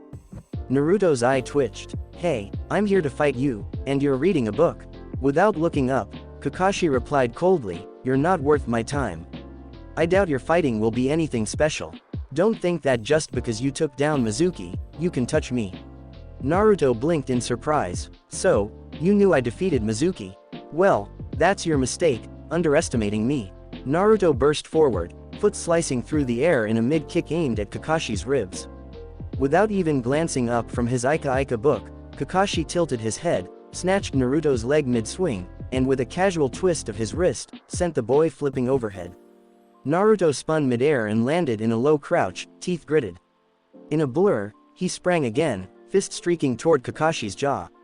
Kakashi raised a single hand, blocking without breaking stride in his reading. Naruto smirked, exactly what he wanted. Using Kakashi's palm as a pivot, he kicked upward in a tight flip, his heel snapping toward Kakashi's chin. Kakashi staggered back a step, rubbing his jaw, the book in his hand dipping for the first time. His visible eye narrowed. Naruto's stance shifted, low and coiled, one foot sliding back, hands poised with razor precision. Kakashi's breath hitched. No, it can't be. That posture, every line, every subtle weight distribution, it was unmistakable. Minato-sensei's taijutsu form. How? Kakashi's fingers slowly closed the book, his usual lazy demeanor gone. Hokage-sama should have told me if Naruto could use this. The space between them suddenly felt heavier. Naruto blurred forward, the ground cracking under his first step. This time, there was no holding back. Kakashi's lone eye sharpened, he recognized the rhythm of the stance and moved to intercept. Naruto's fist shot toward his face, Kakashi raised an arm to block. But Naruto twisted in midair, his trajectory snapping sideways. His foot slammed into Kakashi's shoulder, the impact jolting him off balance. Before Kakashi could recover, Naruto planted on his arm like a springboard and vaulted higher, heel arcing down in a vicious axe kick. Kakashi's instincts flared, he kicked back into a tight backflip, the strike slamming into the ground where he'd stood, dust and stone erupting upward. Naruto didn't give him a heartbeat. He was already closing the gap, fist driving straight for Kakashi's ribs. Kakashi caught the blow, but Naruto's grip shot forward, seizing both his wrists. With a sudden pull and a pivot, Naruto slid behind him in one fluid motion, and a solid kick to the back sent Kakashi staggering forward. From the bushes, Sasuke and Sakura stared, eyes wide. How does he know how to fight like that? Sasuke's mind raced. And, what is that style? Naruto charged again, his movements tight and focused. He feinted a driving punch to Kakashi's torso, only to snap his attack low, his heel smashing into Kakashi's leg. The hit landed solid, making Kakashi's stance buckle for a moment. Before Naruto could pull away, Kakashi's elbow shot back like a piston, slamming into his spine and sending him crashing to the dirt. Kakashi stepped in, raising a foot to finish with a kick. But Naruto rolled sharply to the side, the heel narrowly missing his head. In a heartbeat, he was back on his feet, fury in his eyes, surging forward again. This time his strikes came in a chaotic rhythm, switching styles mid-combo. A sharp, precise step from the Leaf's advanced taijutsu. A flowing, evasive turn Kakashi instantly recognized from Minato. Then, a wild, whip-fast hook and sweep combination, unmistakably Kushina's. How? Kakashi's thoughts flickered between disbelief and confusion. How does Naruto know these? That hesitation was all Naruto needed. His fist drove into Kakashi's solar plexus, forcing a grunt and a sharp exhale from the Jonin. But Kakashi's counter was instant, his leg whipped upward in a snapping kick that caught Naruto across the jaw, sending him stumbling sideways. Naruto staggered back, wiping a smear of blood from his lip. Alright, he muttered under his breath. Then, without warning, he pulled a long red staff from nowhere, its polished surface catching the light. Kakashi's gaze flicked to it, his voice flat. What is that? A wooden staff? Naruto didn't answer. He surged forward, the staff whistling through the air toward Kakashi's head. Kakashi drew a kunai to intercept. Crack. The kunai snapped clean in two. Kakashi's visible eye widened. Naruto spun, momentum carrying the staff in a sharp arc from the right. Sensing the danger, Kakashi flipped backward, the tip cutting the air just where his ribs had been. But Naruto pressed in relentlessly, sweeping and striking in tight, diagonal arcs that kept Kakashi moving, his feet light, his guard constantly shifting. A sudden thrust toward Kakashi's gut made the Jonin's hands shoot out, catching the staff just inches from impact. You missed, Kakashi said coolly. Naruto's smirking. I? Extend. The staff shot forward with a shunk, slamming into Kakashi's midsection and blasting the air from his lungs. Naruto didn't pause, he reversed the motion, whipping the staff down onto Kakashi's shoulder with a bone-jarring crack that sent the Jonin stumbling. Kakashi's mind reeled. It extended. From the bushes, Sasuke and Sakura mirrored his shock, eyes wide. Kakashi straightened, his expression sharpening. The casual air was gone now. He lunged, fist driving forward. Naruto raised the staff to block, but Kakashi's raw strength shoved through the guard, forcing the pull back. Before Naruto could reset his stance, Kakashi's leg snapped up in a tight arc, the kick catching him hard at the temple and sending him spinning to the ground. Naruto pushed himself to his feet, breath steadying, eyes darting across the training ground. Kakashi was gone. The air felt still, too still. Every muscle in Naruto's body coiled like a spring, his grip tightening on the red staff. His ears strained for the slightest sound, a shift of leaves, the crunch of gravel, but all he heard was the faint rustle of the wind through the trees. Where is he? With Sakura. How can Naruto stand up to a Jonin? Sakura's eyes were wide, her mind racing. And, did that staff really extend? Or, is it some kind of genjutsu? She frowned. No, it can't be. I saw Kakashi-sensei take the hit. But, if it is a genjutsu, could Naruto really pull off something that high level? She shook her head, forcing the thought away. I need to find Sasuke-kun. She took a step, and froze. Just ahead, sprawled on the ground, was Sasuke's limp body. The blood drained from her face. Sasuke-kun, she screamed, her voice ringing so sharply that birds erupted from the trees in a flurry of wings. Even Sasuke, far away from the scene, heard her desperate cry. At a visible distance, Kakashi frowned. Did I overdo it? His gaze narrowed. It's just a simple genjutsu, and she didn't even detect it. A moment later, Kakashi landed in front of Sasuke. Sasuke's eyes locked on him instantly. He slipped into a stance and charged, but Kakashi easily sidestepped each strike. No matter how fast or precise Sasuke's attacks became, not a single one landed. Sasuke jumped back, weaving hand signs. Fire style. Great fireball jutsu. He shouted. A massive ball of flame roared from his mouth, engulfing the space where Kakashi stood. Sasuke smirked. There's no way he's escaping that. But when the flames faded, there was nothing. Did I burn him to ashes? Sasuke muttered. If so, then he wasn't worth my time. A voice echoed behind him. Well, cocky aren't we? You think a simple fire jutsu can stop me?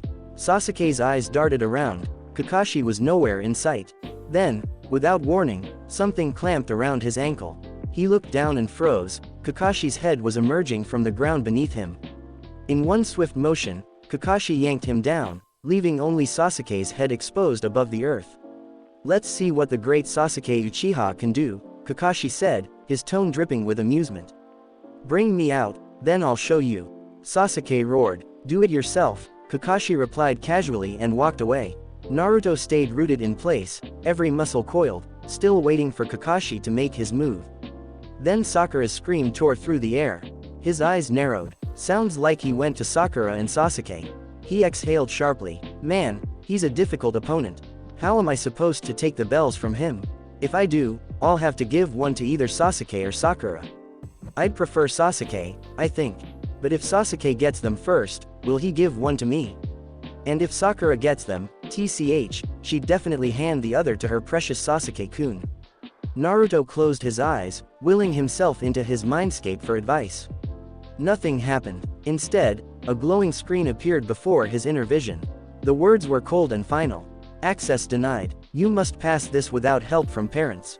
His eyes snapped open, a spark of frustration quickly hardening into determination.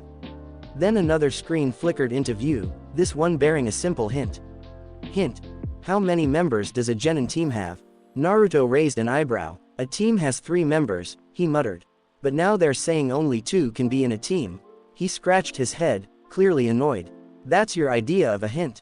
Lame, he thought, frowning. He lapsed into silence, trying to piece it together. Gradually, his thoughts drifted toward Hinata. Man, I wish I had Hinata instead of Sakura, he sighed inwardly. I wonder how she's doing in the test. She's way too good to be held back, and if she were in that situation, she'd probably just give the bells to her teammates so they could pass. Then it struck him, maybe Hinata was placed on a team that matched her abilities better.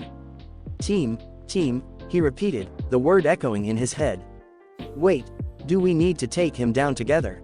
His eyes lit up. I mean, at my current skill level, I can't beat him alone. But even if the rule says only 2 can be on the team, I doubt the Hokage would allow that to go unchecked. There's always a catch. He clenched his fists, the old fire back in his eyes. Well then, let's try it. With that, Naruto began searching for Sakura. After a few minutes, he found her lying unconscious beneath a tree. He rushed over and gently shook her. Sakura, wake up. Sakura heard muffled voices through the haze. Her eyelids fluttered as she slowly came to.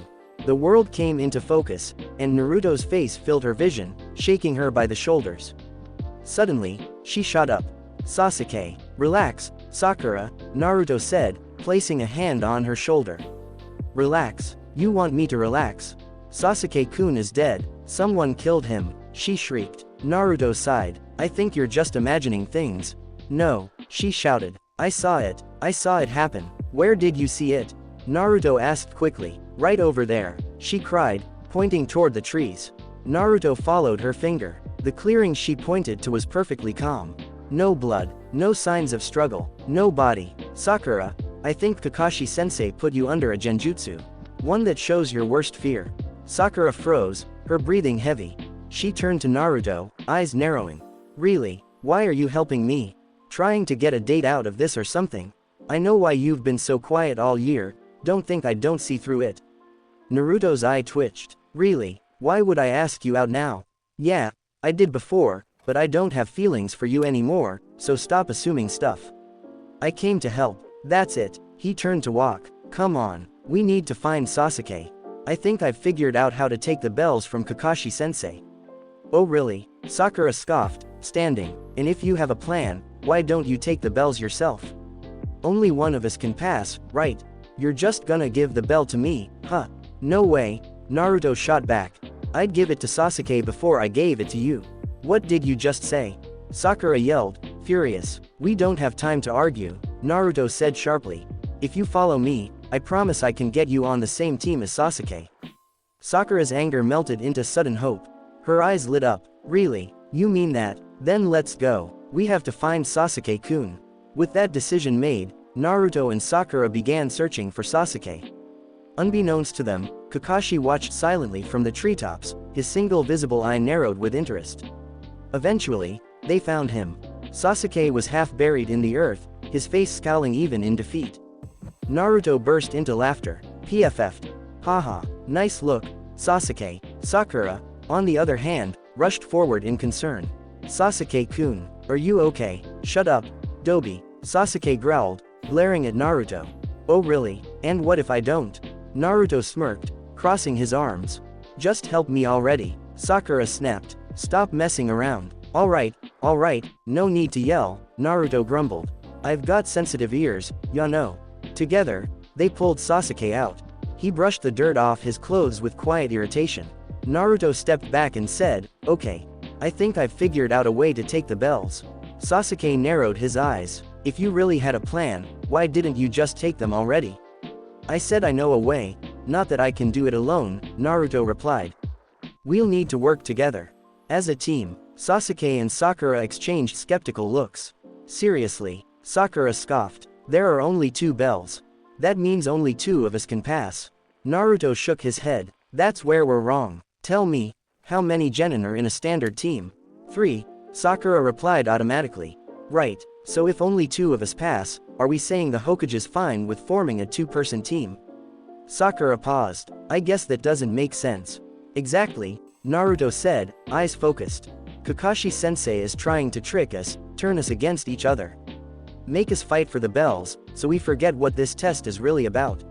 Sasuke crossed his arms. So you're saying we work together? Yes, Naruto said, it's the only way, we take the bells together. Sasuke scoffed. Don't even dream of it. I'm not letting you two slow me down. Naruto's voice dripping in sarcasm. Really, who just pulled you out of the dirt? If it weren't for us, you'd still be stuck with your head buried and that eternal scowl on your face. Sasuke's eye twitched. He didn't argue. Look, Naruto continued, his tone serious now. If we want to become Genin, we need to work together, whether we like it or not. I can't become Hokage if I don't pass. And you can't kill Itachi if you're stuck in the academy. Sasuke blinked. What does killing Itachi have to do with becoming a Genin? Come on, Mr. Genius, Naruto said, rolling his eyes. You think anyone's gonna train an academy student, or a civilian, to kill an elite criminal like your brother? You need access to missions, to higher level training. You need to be a ninja. Sasuke was silent. Then Sakura spoke. But, what if Kakashi-sensei really insists that only two can pass? Naruto looked at both of them and said simply, then I'll give the bells to you two. You can pass. I'll take the fall. Both of them stared at him, stunned. Happy now, Naruto added, trying to smile, but the weight of his words lingered in the silence. So, what do we do now? Sakura asked, glancing between the two boys. We make a plan, Naruto said confidently. I've got one in mind. Wait a second, who made you the leader? Sasuke snapped, folding his arms. Naruto groaned. TCH, then you make a plan. I'm not saying I'm the leader, I just happen to have an idea. Try using that genius brain of yours for once. Sasuke opened his mouth, ready to fire back, but then stopped. After a short pause, he gave a small nod. Fine, let's hear it. A few minutes passed as Naruto explained the details. Alright, are we ready? Naruto asked, looking between them. Both Sasuke and Sakura nodded. With that, the three set off in search of Kakashi. It didn't take long to find him. Kakashi was calmly sitting under a tree, nose buried in his Ika Ika Paradise book. Naruto recognized the bright orange cover immediately. That's the same book old man Hiruzen was reading before, so he's a pervert too. Figures. Naruto smirked. Alright, I'll go in first. Sasuke, be ready. Without waiting for a reply, Naruto stepped into the clearing and boldly faced Kakashi. Without warning, he charged forward, fist swinging, his movements more aggressive than before. His wild energy forced Kakashi to focus entirely on him. Kakashi narrowly avoided a sharp knee strike, flipping backward just in time. Then, fire style. Great fireball jutsu. Sasuke's voice rang out from the trees. A massive fireball surged toward Kakashi. He leapt into the air, barely avoiding the heat, and landed in a low crouch. As soon as he touched down, a kunai whistled past him, thrown by Naruto. He dodged, but then he heard a distinct crackling. His eye widened. An exploding tag. Kakashi scanned the surroundings and spotted the tag attached to the kunai, glowing more intensely than normal. His instinct screamed at him. He launched himself away, creating a huge gap, just in time. Boom. The explosion was massive, far more powerful than a regular explosive tag. Kakashi narrowed his eye. What the? Where did Naruto get a tag that strong? Before he could gather himself, both Naruto and Sasuke rushed in, attacking from opposite sides.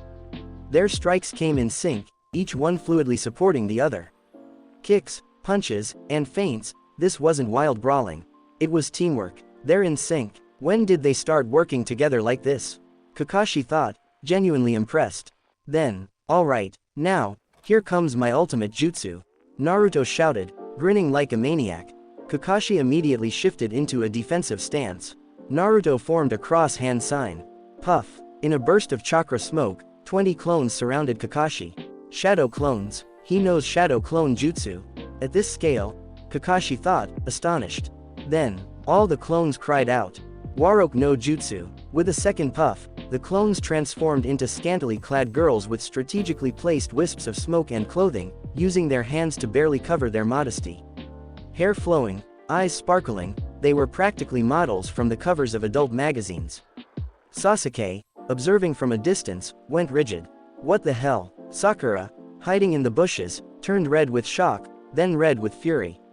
You pervert, Naruto, how dare you? And what made you think that would work on a Jonin?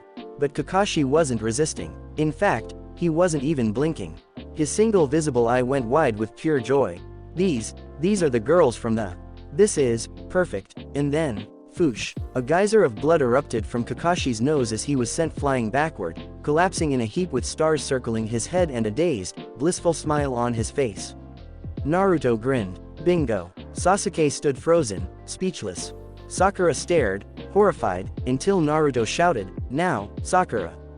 Get the bells!" Sakura snapped out of it, rushed forward, and snatched the 2 bells from Kakashi's limp form. She returned to join Naruto and Sasuke, still trying to process what just happened. The 3 of them stood together, bells in hand, as Kakashi groaned faintly in the distance, still bleeding from the nose. As soon as Sakura rejoined them, bells in hand, she smacked Naruto hard on the head. "Ow," Naruto shouted, rubbing the bump. "We got the bells, why are you hitting me?" Sakura glared at him, fuming. "What kind of jutsu was that? You didn't even tell us about it. And what made you think it would work?"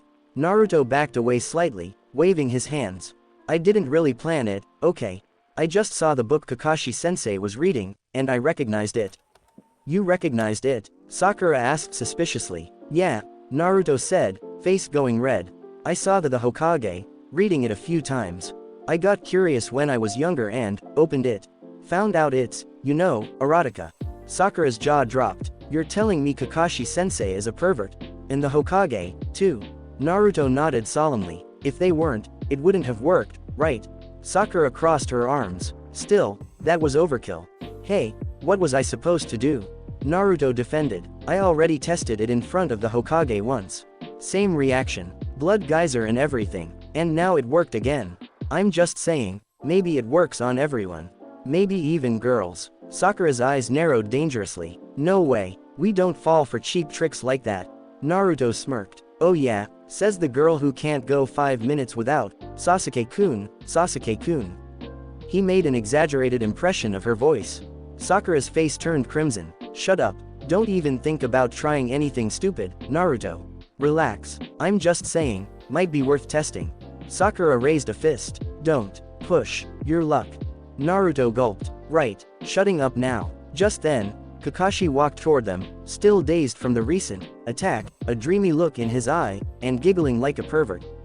The 3 genin watched him in disbelief. "See, he's still giggling like a total perv," Naruto whispered, trying not to laugh. Kakashi suddenly snapped out of it, clearing his throat and regaining his composure. Kakashi's steps slowed, his expression sobered. By the time he reached them, there was no trace of amusement left in his eyes. His voice was calm, but colder now, sharpened by something unspoken. "All right," he said, his tone unreadable. "Whose idea was that?" Naruto raised his hand. "That'd be me. I mean, with you reading that kind of book, I figured it might distract you." Kakashi didn't react. "And the exploding tag?" he asked after a pause. "Where did that come from?" "I made it myself," Naruto replied. "Modified it a little, just made it hit harder." Kakashi's eye narrowed, ever so slightly. "You made your own explosive tag? And you used it on a fellow Leaf Ninja?" Naruto shrugged, still trying to play it cool. "It wasn't even at full power." "That's not the point," Kakashi interrupted quietly, his tone tight. "That tag could have seriously injured someone. Training or not, you don't use that kind of force without understanding the risk." The weight in his voice was heavier than the words alone. It wasn't just about the tag. It wasn't just about the fight. There was something else in his stare, a restrained tension Naruto couldn't name. Not anger, not disappointment. Something deeper, a flicker of something old and unhealed. A silence stretched between them. Kakashi stared at Naruto like he was seeing more than just a reckless genin. Like he was looking through him, into a shadow he didn't want to face. Naruto felt it, Sakura felt it, even Sasuke's eyes narrowed, sensing the shift. Naruto started, then paused. "I'm sorry, I didn't mean to go that far. I won't use anything that dangerous again, especially not on someone from the village." Kakashi didn't respond right away. Then, after a beat, he looked away. Not in forgiveness, not in agreement, just to move on. "Sakura," he said, turning toward her. "You have the bells. Who are you giving them to? Remember, only 2 can pass." Sakura stepped forward, her fists clenched tightly around the bells. She lifted her chin and stared straight at Kakashi, defiance in her eyes. "You're wrong, Kakashi-sensei," she said, her voice firm. "A genin team has 3 members. If only 2 of us pass, then none of us deserve it. You should fail all 3. A heavy silence followed. Sasuke stood beside her, silent but unmoving. Naruto, though still shaken from Kakashi's earlier rebuke, found himself standing too, shoulders squared, though his gaze stayed low. Kakashi's eye lingered on them. Then, for a moment longer, on Naruto. That same flicker again, unreadable, fleeting. But something was there. Then he gave a quiet sigh. "You all pass." Naruto's head jerked up. "Wait, what?" His voice cracked, uncertain. Not joyous, not yet. Just confused. Kakashi met his gaze, unreadable. "The test was never about the bells. It was about teamwork. You were willing to give up your chance for your teammates. All of you were." He turned slightly, his tone calmer but still grounded. "You'll need that mindset out there. Missions aren't about glory, they're about survival. About protecting the people next to you. And remember this: those who break the rules are scum, but those who abandon their comrades are worse than scum." Kakashi's eyes briefly locked with Naruto's again, but he said nothing more. "You're dismissed. Tomorrow, 7 o'clock sharp. Your first real mission begins." And with a puff of smoke, he was gone. Silence lingered for a moment. Naruto stood there, unmoving. The weight of Kakashi's words, and that sharp tone from earlier, still pressed against his chest. But then, like sunlight breaking through a storm cloud, something flickered in front of his vision. System notice. Mission complete. Bell test. Objective passed. Discover the true meaning, teamwork over individual gain. Status. Recognized as full-fledged genin. Bonus reward unlocked. Will be noticed later. Naruto blinked, the message clearing away the last of his doubt. A slow, relieved smile tugged at his lips. Not loud, not over the top, just real. Quote. "Guess I did something right after all," he whispered to himself. Naruto returned to his apartment, mind still buzzing with everything that had happened. But across the village, something else was stirring. Inside the Hokage's office, the atmosphere was tense. One by one, the Jonin instructors who had led the genin selection test stepped forward to give their reports. Team 1, failed. Team 2, failed. Team 3, failed. Team 4, failed. Team 5, failed. Team 6, failed. Hiruzen Sarutobi nodded solemnly after each report, though none of it surprised him. Then, a calm voice broke the pattern. Team 8, passed, said Kurenai Yuhi, her red eyes steady. A second followed. Team 10, passed, said Asuma Sarutobi, arms folded, a lit cigarette smoldering between his fingers. Now, only one remained. All eyes turned toward the door. Team 7. The room shifted, ever so slightly. Tension rose. They were the most anticipated group, not because of Sakura Haruno, though her academic scores were sharp, but because of the last loyal Uchiha, Sasuke, and the Jinchuriki of the Nine Tails, Naruto Uzumaki. Everyone expected failure. Kakashi Hatake had never passed a team. The odds, the history, all said he would break this one too. But Kakashi was late, very late. After an hour passed, Hiruzen sighed and turned toward his crystal ball. "Let's take a look," he muttered. Several Jonin leaned in behind him, curious. The orb shimmered, showing scenes. They watched as Naruto and Sasuke coordinated, fighting in surprising unison. The synchronization shocked most in the room. Then Naruto made the cross-hand sign. "Poof. Shadow clones," murmured Asuma, narrowing his eyes. 20 of them, said Kurenai in disbelief. "And he's stable afterward. How does a genin have that much chakra?" Another Jonin muttered. Then came the next shock. "My ultimate jutsu." Naruto's voice rang out from the orb. The room collectively leaned in. And then, Naruto's clones transformed, surrounding Kakashi in a cloud of smoke, and revealing themselves in barely dressed female forms, hands strategically placed. Ika Ika paradise covers come to life. There was a long pause. Then, boom, Kakashi's nose erupted into a geyser of blood. He collapsed backward, twitching. Half the male Jonin in the room froze with wide eyes. The other half turned bright red. Even Hiruzen choked on his pipe, coughing violently. "What in the name of?" Asuma muttered, trying to look away. Kurenai's face was flushed with outrage. "That pervert," she hissed, fists clenched. And then came Naruto's voice again. "It worked on the Hokage too, that's how I know he's a pervert." Hirazen's face flushed crimson. A vein pulsed at his temple. More laughter. A few horrified gasps. Naruto continued, casually, I'm sure it would work on girls, too. The female Jonin looked like they were about to storm his apartment. Kurenai, livid, growled under her breath, he tries that on me, and I'll make sure he's unconscious for a week. But as the scene continued, the laughter and embarrassment faded into silence. They watched Kakashi's tone shift. How he admonished Naruto, how Naruto shrank under the weight of it. But most importantly, Hiruzen watched Kakashi's eyes. He saw it, a flicker of resentment, a shadow that didn't belong in a test. That bitterness, it's not about the jutsu. It's personal. Minato's face crossed Hiruzen's mind. Then Kushina's. He clenched his hand around the pipe. And finally, they saw it, the moment Sakura declared. A genin team has 3 members. So if only 2 pass, fail us all. Kakashi stared them down, and then, slowly, you all pass. The room went still, not just from shock, but from the weight of what it meant. Kakashi Hatake, who had failed every team before, had passed this one. Naruto Uzumaki, Sasuke Uchiha, Sakura Haruno, Team 7 had passed. Just then, the door creaked open. Kakashi entered the room, his usual slouched posture present, but his visible eye a touch more serious than usual. Hiruzen exhaled softly, folding his hands. So, the old Hokage asked, how did they perform?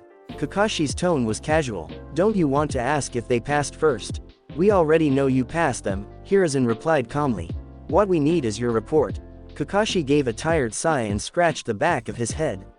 Sakura didn't contribute much at the start, she was mostly distracted. Sasuke has potential. He already knows the fireball jutsu and is starting to apply the Uchiha interceptor fist. Then his tone subtly shifted, eyes narrowing. And Naruto. Hiruzen noticed it, that change. Sharper, less detached. His taijutsu was effective. Surprisingly refined. That was all he said. But the silence afterward spoke volumes. Everyone else may leave. Kakashi, stay. The other Jonin filed out. As the door closed, a heavy silence settled. Before Hiruzen could speak, Kakashi cut in. Hokage-sama, he said slowly, have you given Naruto access to any scrolls related to taijutsu, specifically, Minato-sensei's style? Or anything related to Kushina-san? Hiruzen shook his head. No, I haven't. Kakashi's gaze hardened. Then you should know, today, Naruto used 2 distinct fighting styles. One was Minato-sensei's custom close quarters form, the other was unmistakably an Uzumaki-style grappling form. And he used them in tandem. Seamlessly. Hiruzen's eyes widened. You're certain? I wouldn't say it if I wasn't, Kakashi said. And that's not all. He stepped closer to the desk.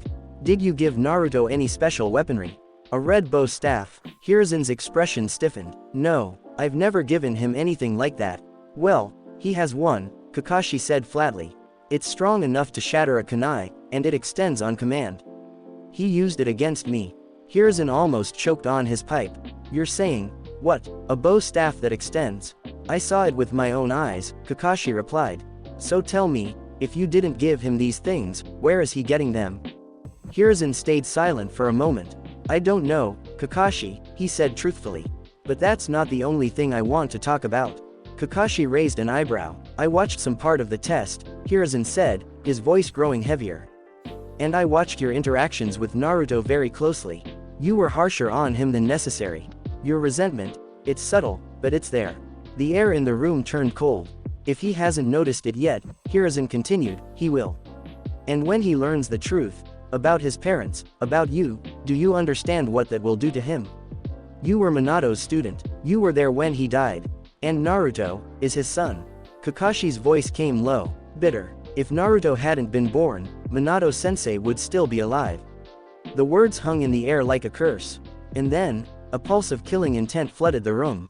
Hiruzen's aura exploded. His voice was low and trembling with fury. Enough, Kakashi. Kakashi's eye widened slightly. You think you're the only one who lost something that night? Hiruzen growled. My wife died that night, her throat silted by an unknown assailant, and I never once blamed him. Not even for a moment. Kakashi didn't speak. You don't know what happened that night, Hiruzen continued, eyes burning with memory. A masked man broke into the village, someone powerful enough to control the Kyuubi with a Sharingan. He killed our medics. He kidnapped Kushina. He ripped the beast out of her and set it on the village like a weapon. He leaned forward. Even if Naruto had never been born, it would have happened. Minato still would have died protecting this village. So don't you dare pin it on that boy. Kakashi's fists clenched at his sides, but he remained silent. You've been carrying your grief in silence all these years, I understand. But you're misplacing it, and you're doing it to a child who's already hated by the world. Wake up, Kakashi, before you become one of the reasons he walks a darker path. There was a long silence. Then Hiruzen leaned back, voice quieter. You passed him, so do your duty now, not just as a Jonin, but as the student of Minato Namikaze. Kakashi said nothing more. His gaze lingered on Hiruzen for a moment, a mixture of conflict and resignation flickering in his eye.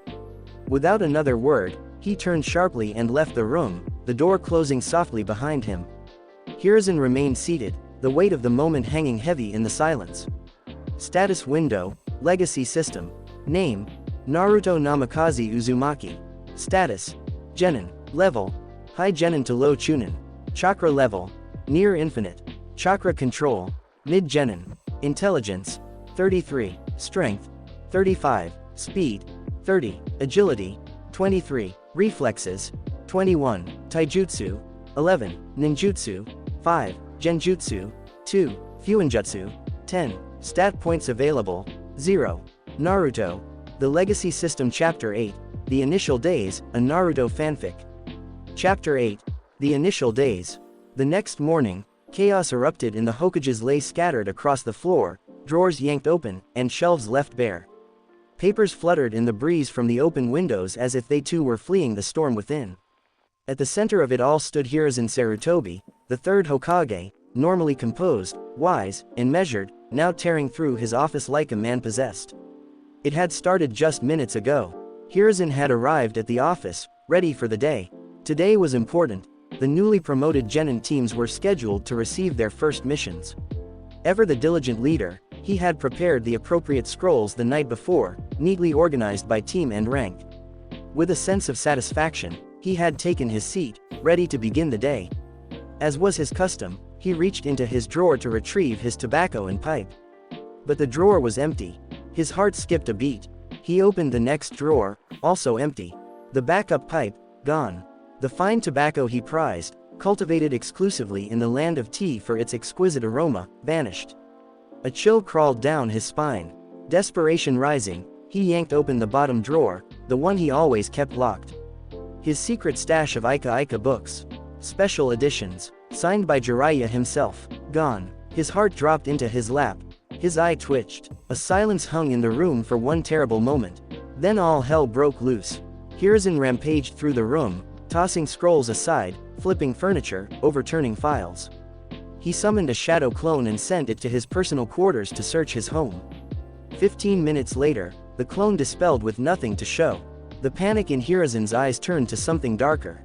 Who would dare? Who could do this? Could it be Naruto? The boy had been acting distant lately, especially after learning parts of the truth Hiruzen had tried to keep from him, about the Nine Tails. Naruto didn't trust him anymore. That much was clear in his eyes. Still, no. Hiruzen shook the thought away. Even if Naruto was upset, he wouldn't stoop to this. And yet, no tobacco, no pipe, no Ika. The madness in Hiruzen's eyes grew just a little sharper. Training ground 7 to 7 a.m. Naruto, Sasuke, and Sakura stood waiting as instructed. Kakashi had told them to be there at 7 o'clock sharp. Now, the sun was well past its morning climb. The clock ticked toward 10 o'clock. Finally, in a puff of smoke, Kakashi appeared. Yo, he said casually, one hand raised in greeting. You're late, screeched Sakura, her fists clenched in frustration. Sorry, Kakashi said, scratching the back of his head. I lost my way, on the road of life. Liar, Sakura yelled, you told us to be here 3 hours ago. Before she could launch into a full-blown rant, Kakashi raised a hand to cut her off. Alright, let's go take a mission. Your first one. That shut everyone up. Hokage Tower, mission assignment room. The team made their way to the Hokage Tower, eager and curious. But as they entered the mission room, they were surprised to find it empty. No Hokage to assign missions, only Iruka was present. Yo, Iruka-sensei, Naruto called. What are you doing here? Don't you have boring lectures to give to the kids? Iruka's brow twitched. A visible tick mark popped on his forehead. Naruto. History is important, and I'm here to help manage missions. Naruto shrugged, grinning. Well, good for the students. Another tick mark. Sakura groaned. Seriously, Naruto, you have the talent to annoy anyone instantly. You're just jealous of my natural charisma, Naruto shot back. More like natural nuisance, Sakura muttered. Iruka sighed, rubbing his temples. You three are going to give me gray hairs. Just as Kakashi was about to speak, he glanced toward Iruka. Iruka, where's the Hokage-sama? Before Iruka could answer, a loud crash echoed from the floor above. That came from the Hokage's office, Iruka said, alarmed. Without a moment's hesitation, the group rushed upstairs. They threw open the doors of the office, and froze. Scrolls were scattered everywhere. Paper littered the floor like fallen leaves. Shelves were wide open, some partially emptied. Drawers dangled from desks, their contents spilled in heaps. And in the center of the chaos stood Hiruzen Sarutobi, the third Hokage, looking deeply worried as he tore through his office. Hokage-sama, Kakashi stepped forward. Did something happen? Was there an intruder? Has anything important been stolen? Hiruzen shook his head, sighing. No, Kakashi, nothing of great importance. Just a few personal items have gone missing. I've searched everywhere, and I can't find them. What kind of personal things, Hokage-sama? Sakura asked innocently. Maybe we can help you find them. Hiruzen's face flushed red in embarrassment. He couldn't possibly tell them about the missing Ika special editions. As Hokage, he still had some dignity left to maintain. Rumors already floated around the village about his pervy habits. Confirming them in front of his genin would only worsen things. Ah, it's nothing, Hiruzen finally muttered. Just my imported tobacco and a spare pipe. That's all. Sasuke and Sakura glanced around the room with curiosity, taking in the layout of the Hokage's office for the first time. Their eyes wandered across the towering shelves, intricate scroll organizers, and the portraits on the wall, each one bearing the face of a past Hokage, from the first all the way to the fourth. Naruto's gaze landed on the fourth's portrait, and stayed there. His expression didn't change, but the moment lingered. Kakashi and Hiruzen both noticed it. Then Hiruzen turned back to the group. So, what brings you here? We came for a mission, Kakashi replied. You weren't at the assignment desk, then we heard the noise and came to check. I see. Hiruzen nodded and moved to his desk, stepping over a few scattered scrolls, then pulled out a mission scroll and handed it to Kakashi. Iruka, he said, turning to the Chunin. Can I ask you to oversee mission assignments today? I'll be busy, sorting all of this. Of course, Hokage-sama, Iruka replied. Hiruzen handed him several scrolls labeled for D-rank missions. Some were already marked for specific teams. All right, you're dismissed, Hiruzen said. Team 7 turned to leave. But just as they reached the doorway, Hiruzen's voice called out behind them. Naruto. Naruto stopped and turned slowly, his face stoic. What do you want, Hokage-sama? He asked. His voice was cold, sharp. Hiruzen hesitated. Do you have anything to do with my missing things? Naruto's eyes narrowed. So now you're accusing me? No, Hiruzen said quickly, raising a hand. I'm just asking. You've always had a knack for pranks, so I thought maybe. Why would I pull a prank on you? Naruto said flatly. There was no anger in his tone, but something heavier. The words carried distrust, and quiet resentment. Hiruzen felt it, deeply. There was a time Naruto would have joked, even laughed. But that time felt distant now. The boy had changed, hardened. Fine, Hiruzen said quietly. You can leave, Naruto. Naruto turned without another word and walked away, followed by his team. Hiruzen stood in silence for a long moment, staring at the door. Something told him this wasn't just about missing tobacco. After leaving the Hokage Tower, Kakashi turned to his team. Today's mission is painting a fence, he said, eyes still on the little orange book in his hand. Naruto didn't react much. He had already expected this. His parents in his inherited system had warned him that fresh genin mostly did chores disguised as missions. D ranks were how new shinobi built discipline and teamwork, even if it felt like busywork. As they walked through the village, Sasuke and Sakura couldn't help but notice something. Everyone was glaring at Naruto. Whispers, glares, scowls. The villagers looked at him with thinly veiled resentment, even hatred. It wasn't just one or two, it was nearly every face they passed. Sakura glanced sideways at Naruto, unsure if he'd noticed. Sasuke did the same, but Naruto just kept walking, eyes forward, face unreadable. It was like he didn't see them at all. Or maybe, he was just used to it. Neither Sakura nor Sasuke said anything. They wanted to ask, but something about the silence around Naruto made them hesitate. Eventually, they reached a modest house near the village outskirts. The client stood waiting for them, arms crossed. The moment he saw Naruto, his expression darkened into a scowl that rivaled Sasuke's usual one. Naruto gave no reaction. He met the man's glare, then calmly looked away, as if it meant nothing.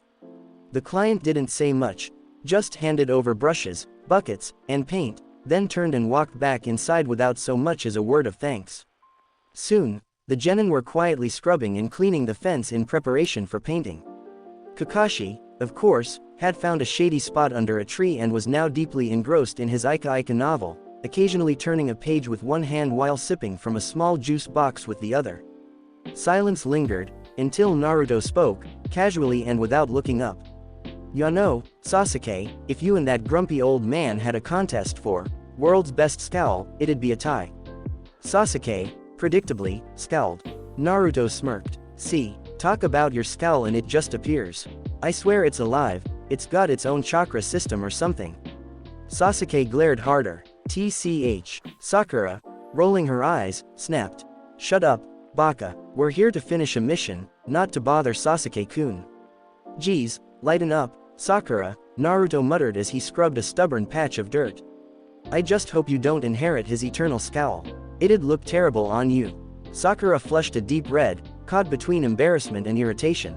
What did you just say?" Naruto just grinned and kept working. But he quickly noticed something. Even after all their scrubbing, the fence barely looked any cleaner.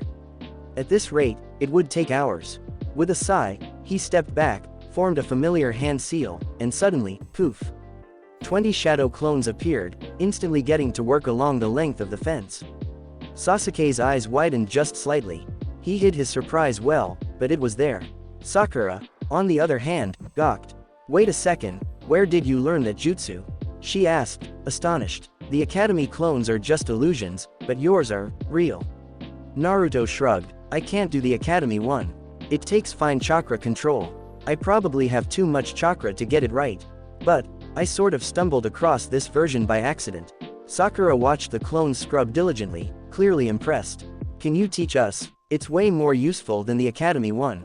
Before Naruto could answer, Kakashi's voice rang out from behind his book. "Dispel the clones, Naruto." Naruto blinked. There was something cold in Kakashi's tone, quiet, firm, and not open for discussion. "But we can finish the mission way faster this way," Naruto said, confused. "This isn't about finishing fast," Kakashi replied, still not looking up from Ika.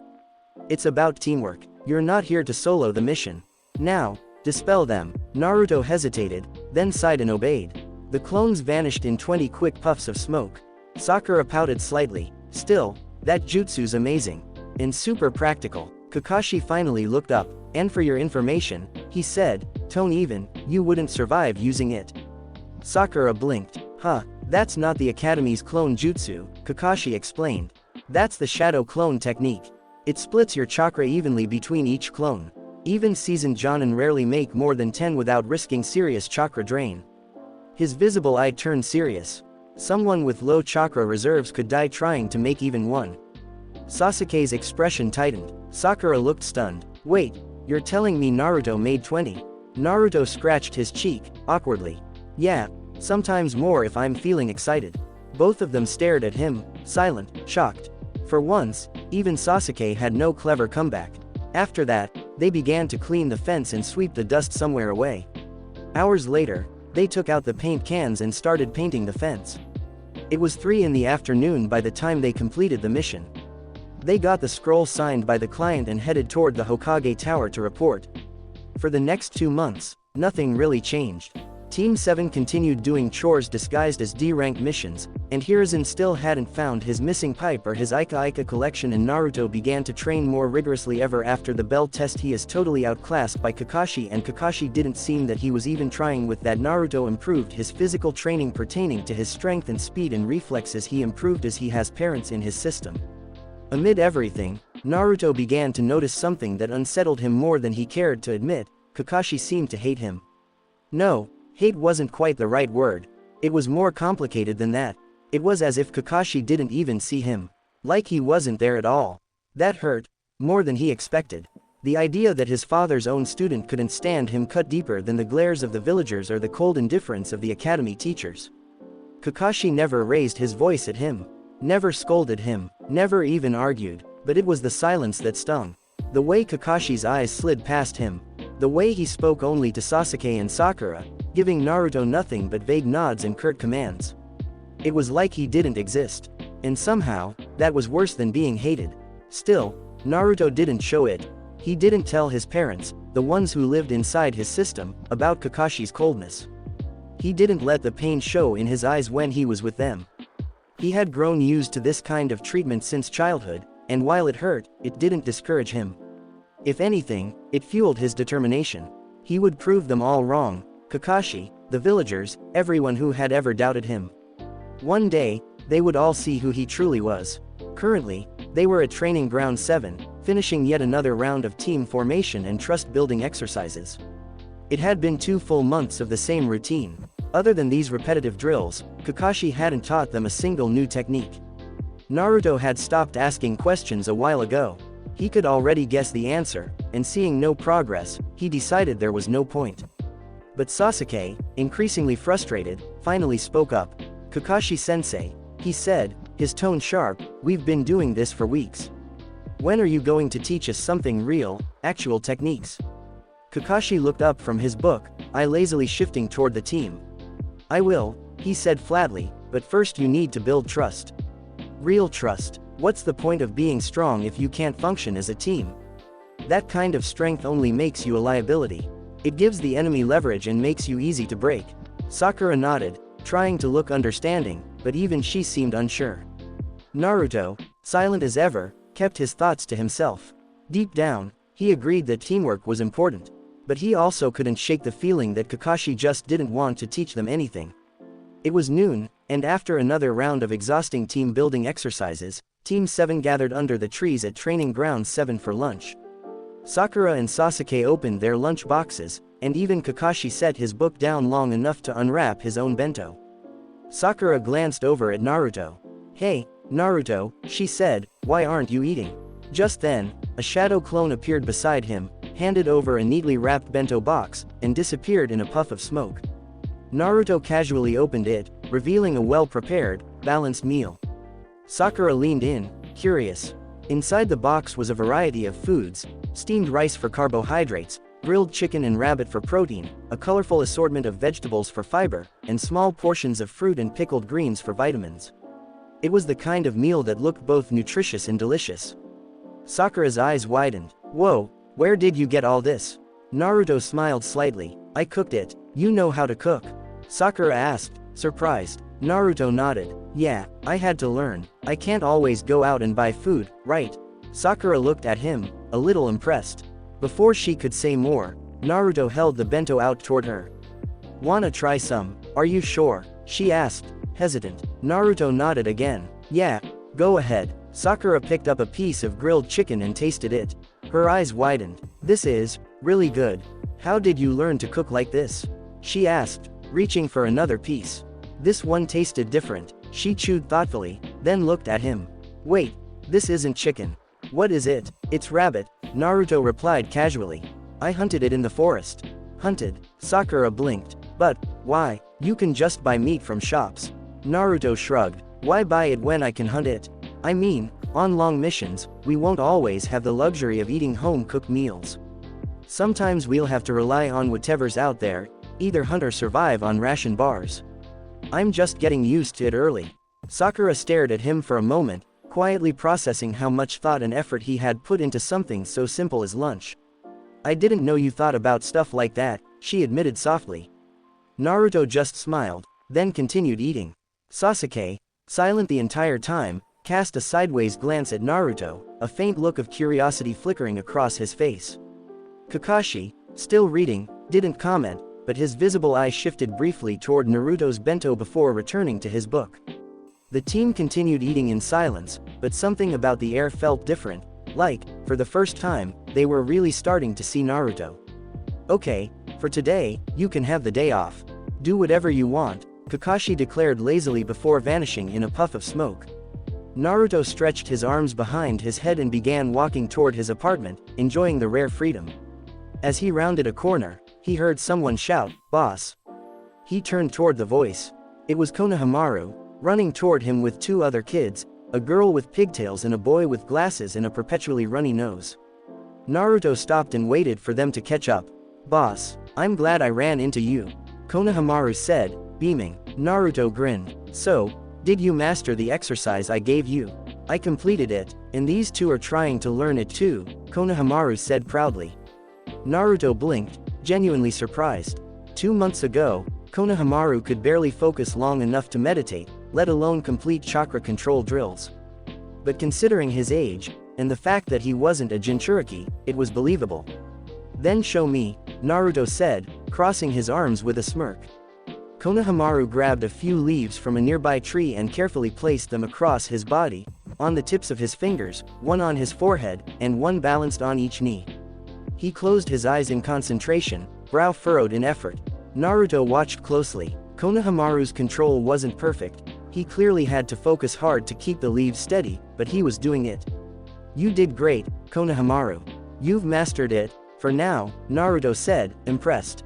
"But see, you still have to focus too much. You need to make it second nature." Konohamaru grinned proudly, lifting his chin, then all the leaves dropped to the ground. "See," Naruto chuckled, "you're doing great, but the goal is to do it without thinking about it, like breathing." "I'll get it," Konohamaru declared, determination burning in his eyes. "So what are you gonna teach me now, boss?" Konohamaru asked eagerly. Naruto crossed his arms. "Master the leaf balancing exercise first. Once you've got that down completely, come find me." Konohamaru groaned. "Don't you teach anything besides chakra control?" Naruto scratched the back of his head, thinking. "Well, how about we play a game of tag?" Konohamaru blinked. "What? I asked for ninja training, not to play games." "It is training," Naruto replied with a grin. "Tag helps build speed, and speed is key in battle. You've gotta be fast enough to catch an enemy or escape one." Konohamaru folded his arms, clearly skeptical. "How does running around help with that?" "If you can catch me," Naruto said with a confident smirk, "you're fast enough to catch just about anyone." Konohamaru thought for a moment, then nodded.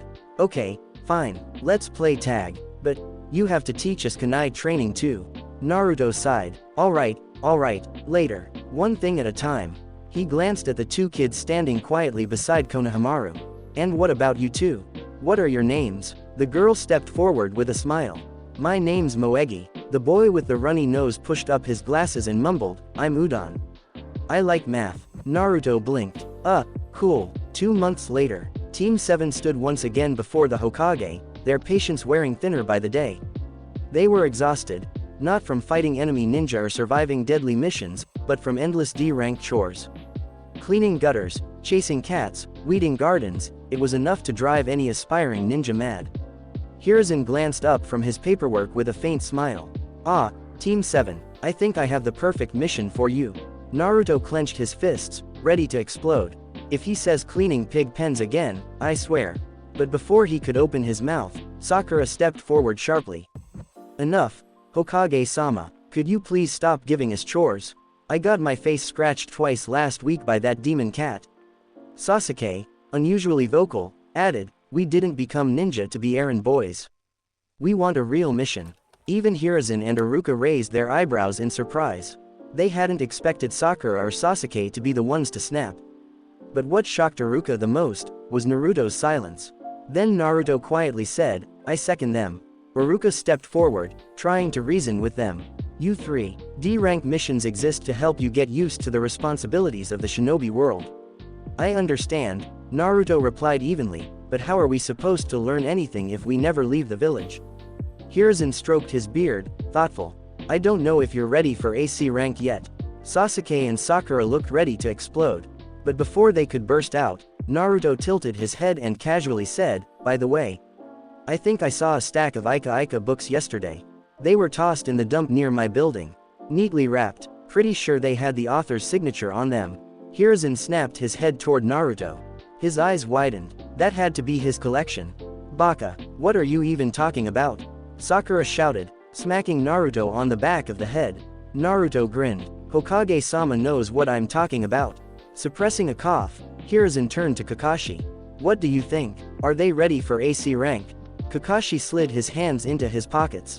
I think they are, Hokage-sama. A real mission would give them perspective. Hiruzen nodded, still shaken by the thought of his prized books being in a landfill. He motioned to a waiting Chunin. Very well. The door opened. An older man stumbled in, reeking of sake. He had graying hair, a pointed straw hat, and an annoyed scowl. He swayed unsteadily as he looked over the team. These brats are supposed to protect me. He scoffed. I paid for ninja bodyguards, not kids. Looks like I'll be the one protecting them. Sakura's face turned bright red with anger. Naruto raised 3 fingers. Hey, old man, how many fingers am I holding up? HMPH. What kind of stupid question is that? Obviously 5. Sakura's jaw dropped. Even Sasuke blinked. Then, with a hiccup, the old man collapsed face first onto the floor. Stupid old man, Sasuke muttered under his breath. Sasuke, Kakashi said calmly, you shouldn't insult our clients. Hiruzen sighed deeply. This is Tazuna, a bridge builder from the land of waves. Your mission is to escort him back to his country and protect him until his bridge is completed. It's classified as AC rank mission. Team 7 straightened and nodded. Chunin, Hiruzen called, please take Tazuna to the hotel to sober up before they depart. As Team 7 began to file out of the office, Hiruzen spoke again. Uzumaki Naruto. Naruto paused at the door. Yeah, Hokage-sama. Hiruzen narrowed his eyes. Where exactly did you see those books? And more importantly, how did you get them out of my office? Naruto smirked. You should really fix that loose window latch. Oh, and maybe don't keep your precious collection on the top shelf near the draft. As Naruto turned to leave, Hiruzen cleared his throat once more. And what about my tobacco and pipe? Naruto paused, glancing over his shoulder with a deadpan expression. HMPH. I think your pipe came to life and ate the tobacco. A visible sweat drop rolled down Hiruzen's temple. Naruto, is everything alright with your team? Naruto's tone turned flat. Yeah, why are you asking now? You didn't ask all these years. Hiruzen's gaze dropped. I know I've made a lot of mistakes. I'm trying to make up for them. Naruto stood silent for a moment. Then, without turning around, he said, I'm fine. He walked out of the room, the door closing quietly behind him. Hiruzen remained at his desk, the weight of years pressing a little heavier on his shoulders. Status window, legacy system. Name, Naruto Namikaze Uzumaki. Status, Genin. Level, high Genin to low Chunin. Chakra level, near infinite. Chakra control, mid Genin. Intelligence, 35. Strength, 40. Speed, 35. Agility, 30. Reflexes, 25. Taijutsu, 15. Ninjutsu, 6. Genjutsu, 2. Fuinjutsu, 12. Stat points available, 0. That's all for now, but hey guys, don't forget to like, subscribe, and hit that notification bell for further updates on awesome content. See y'all next time.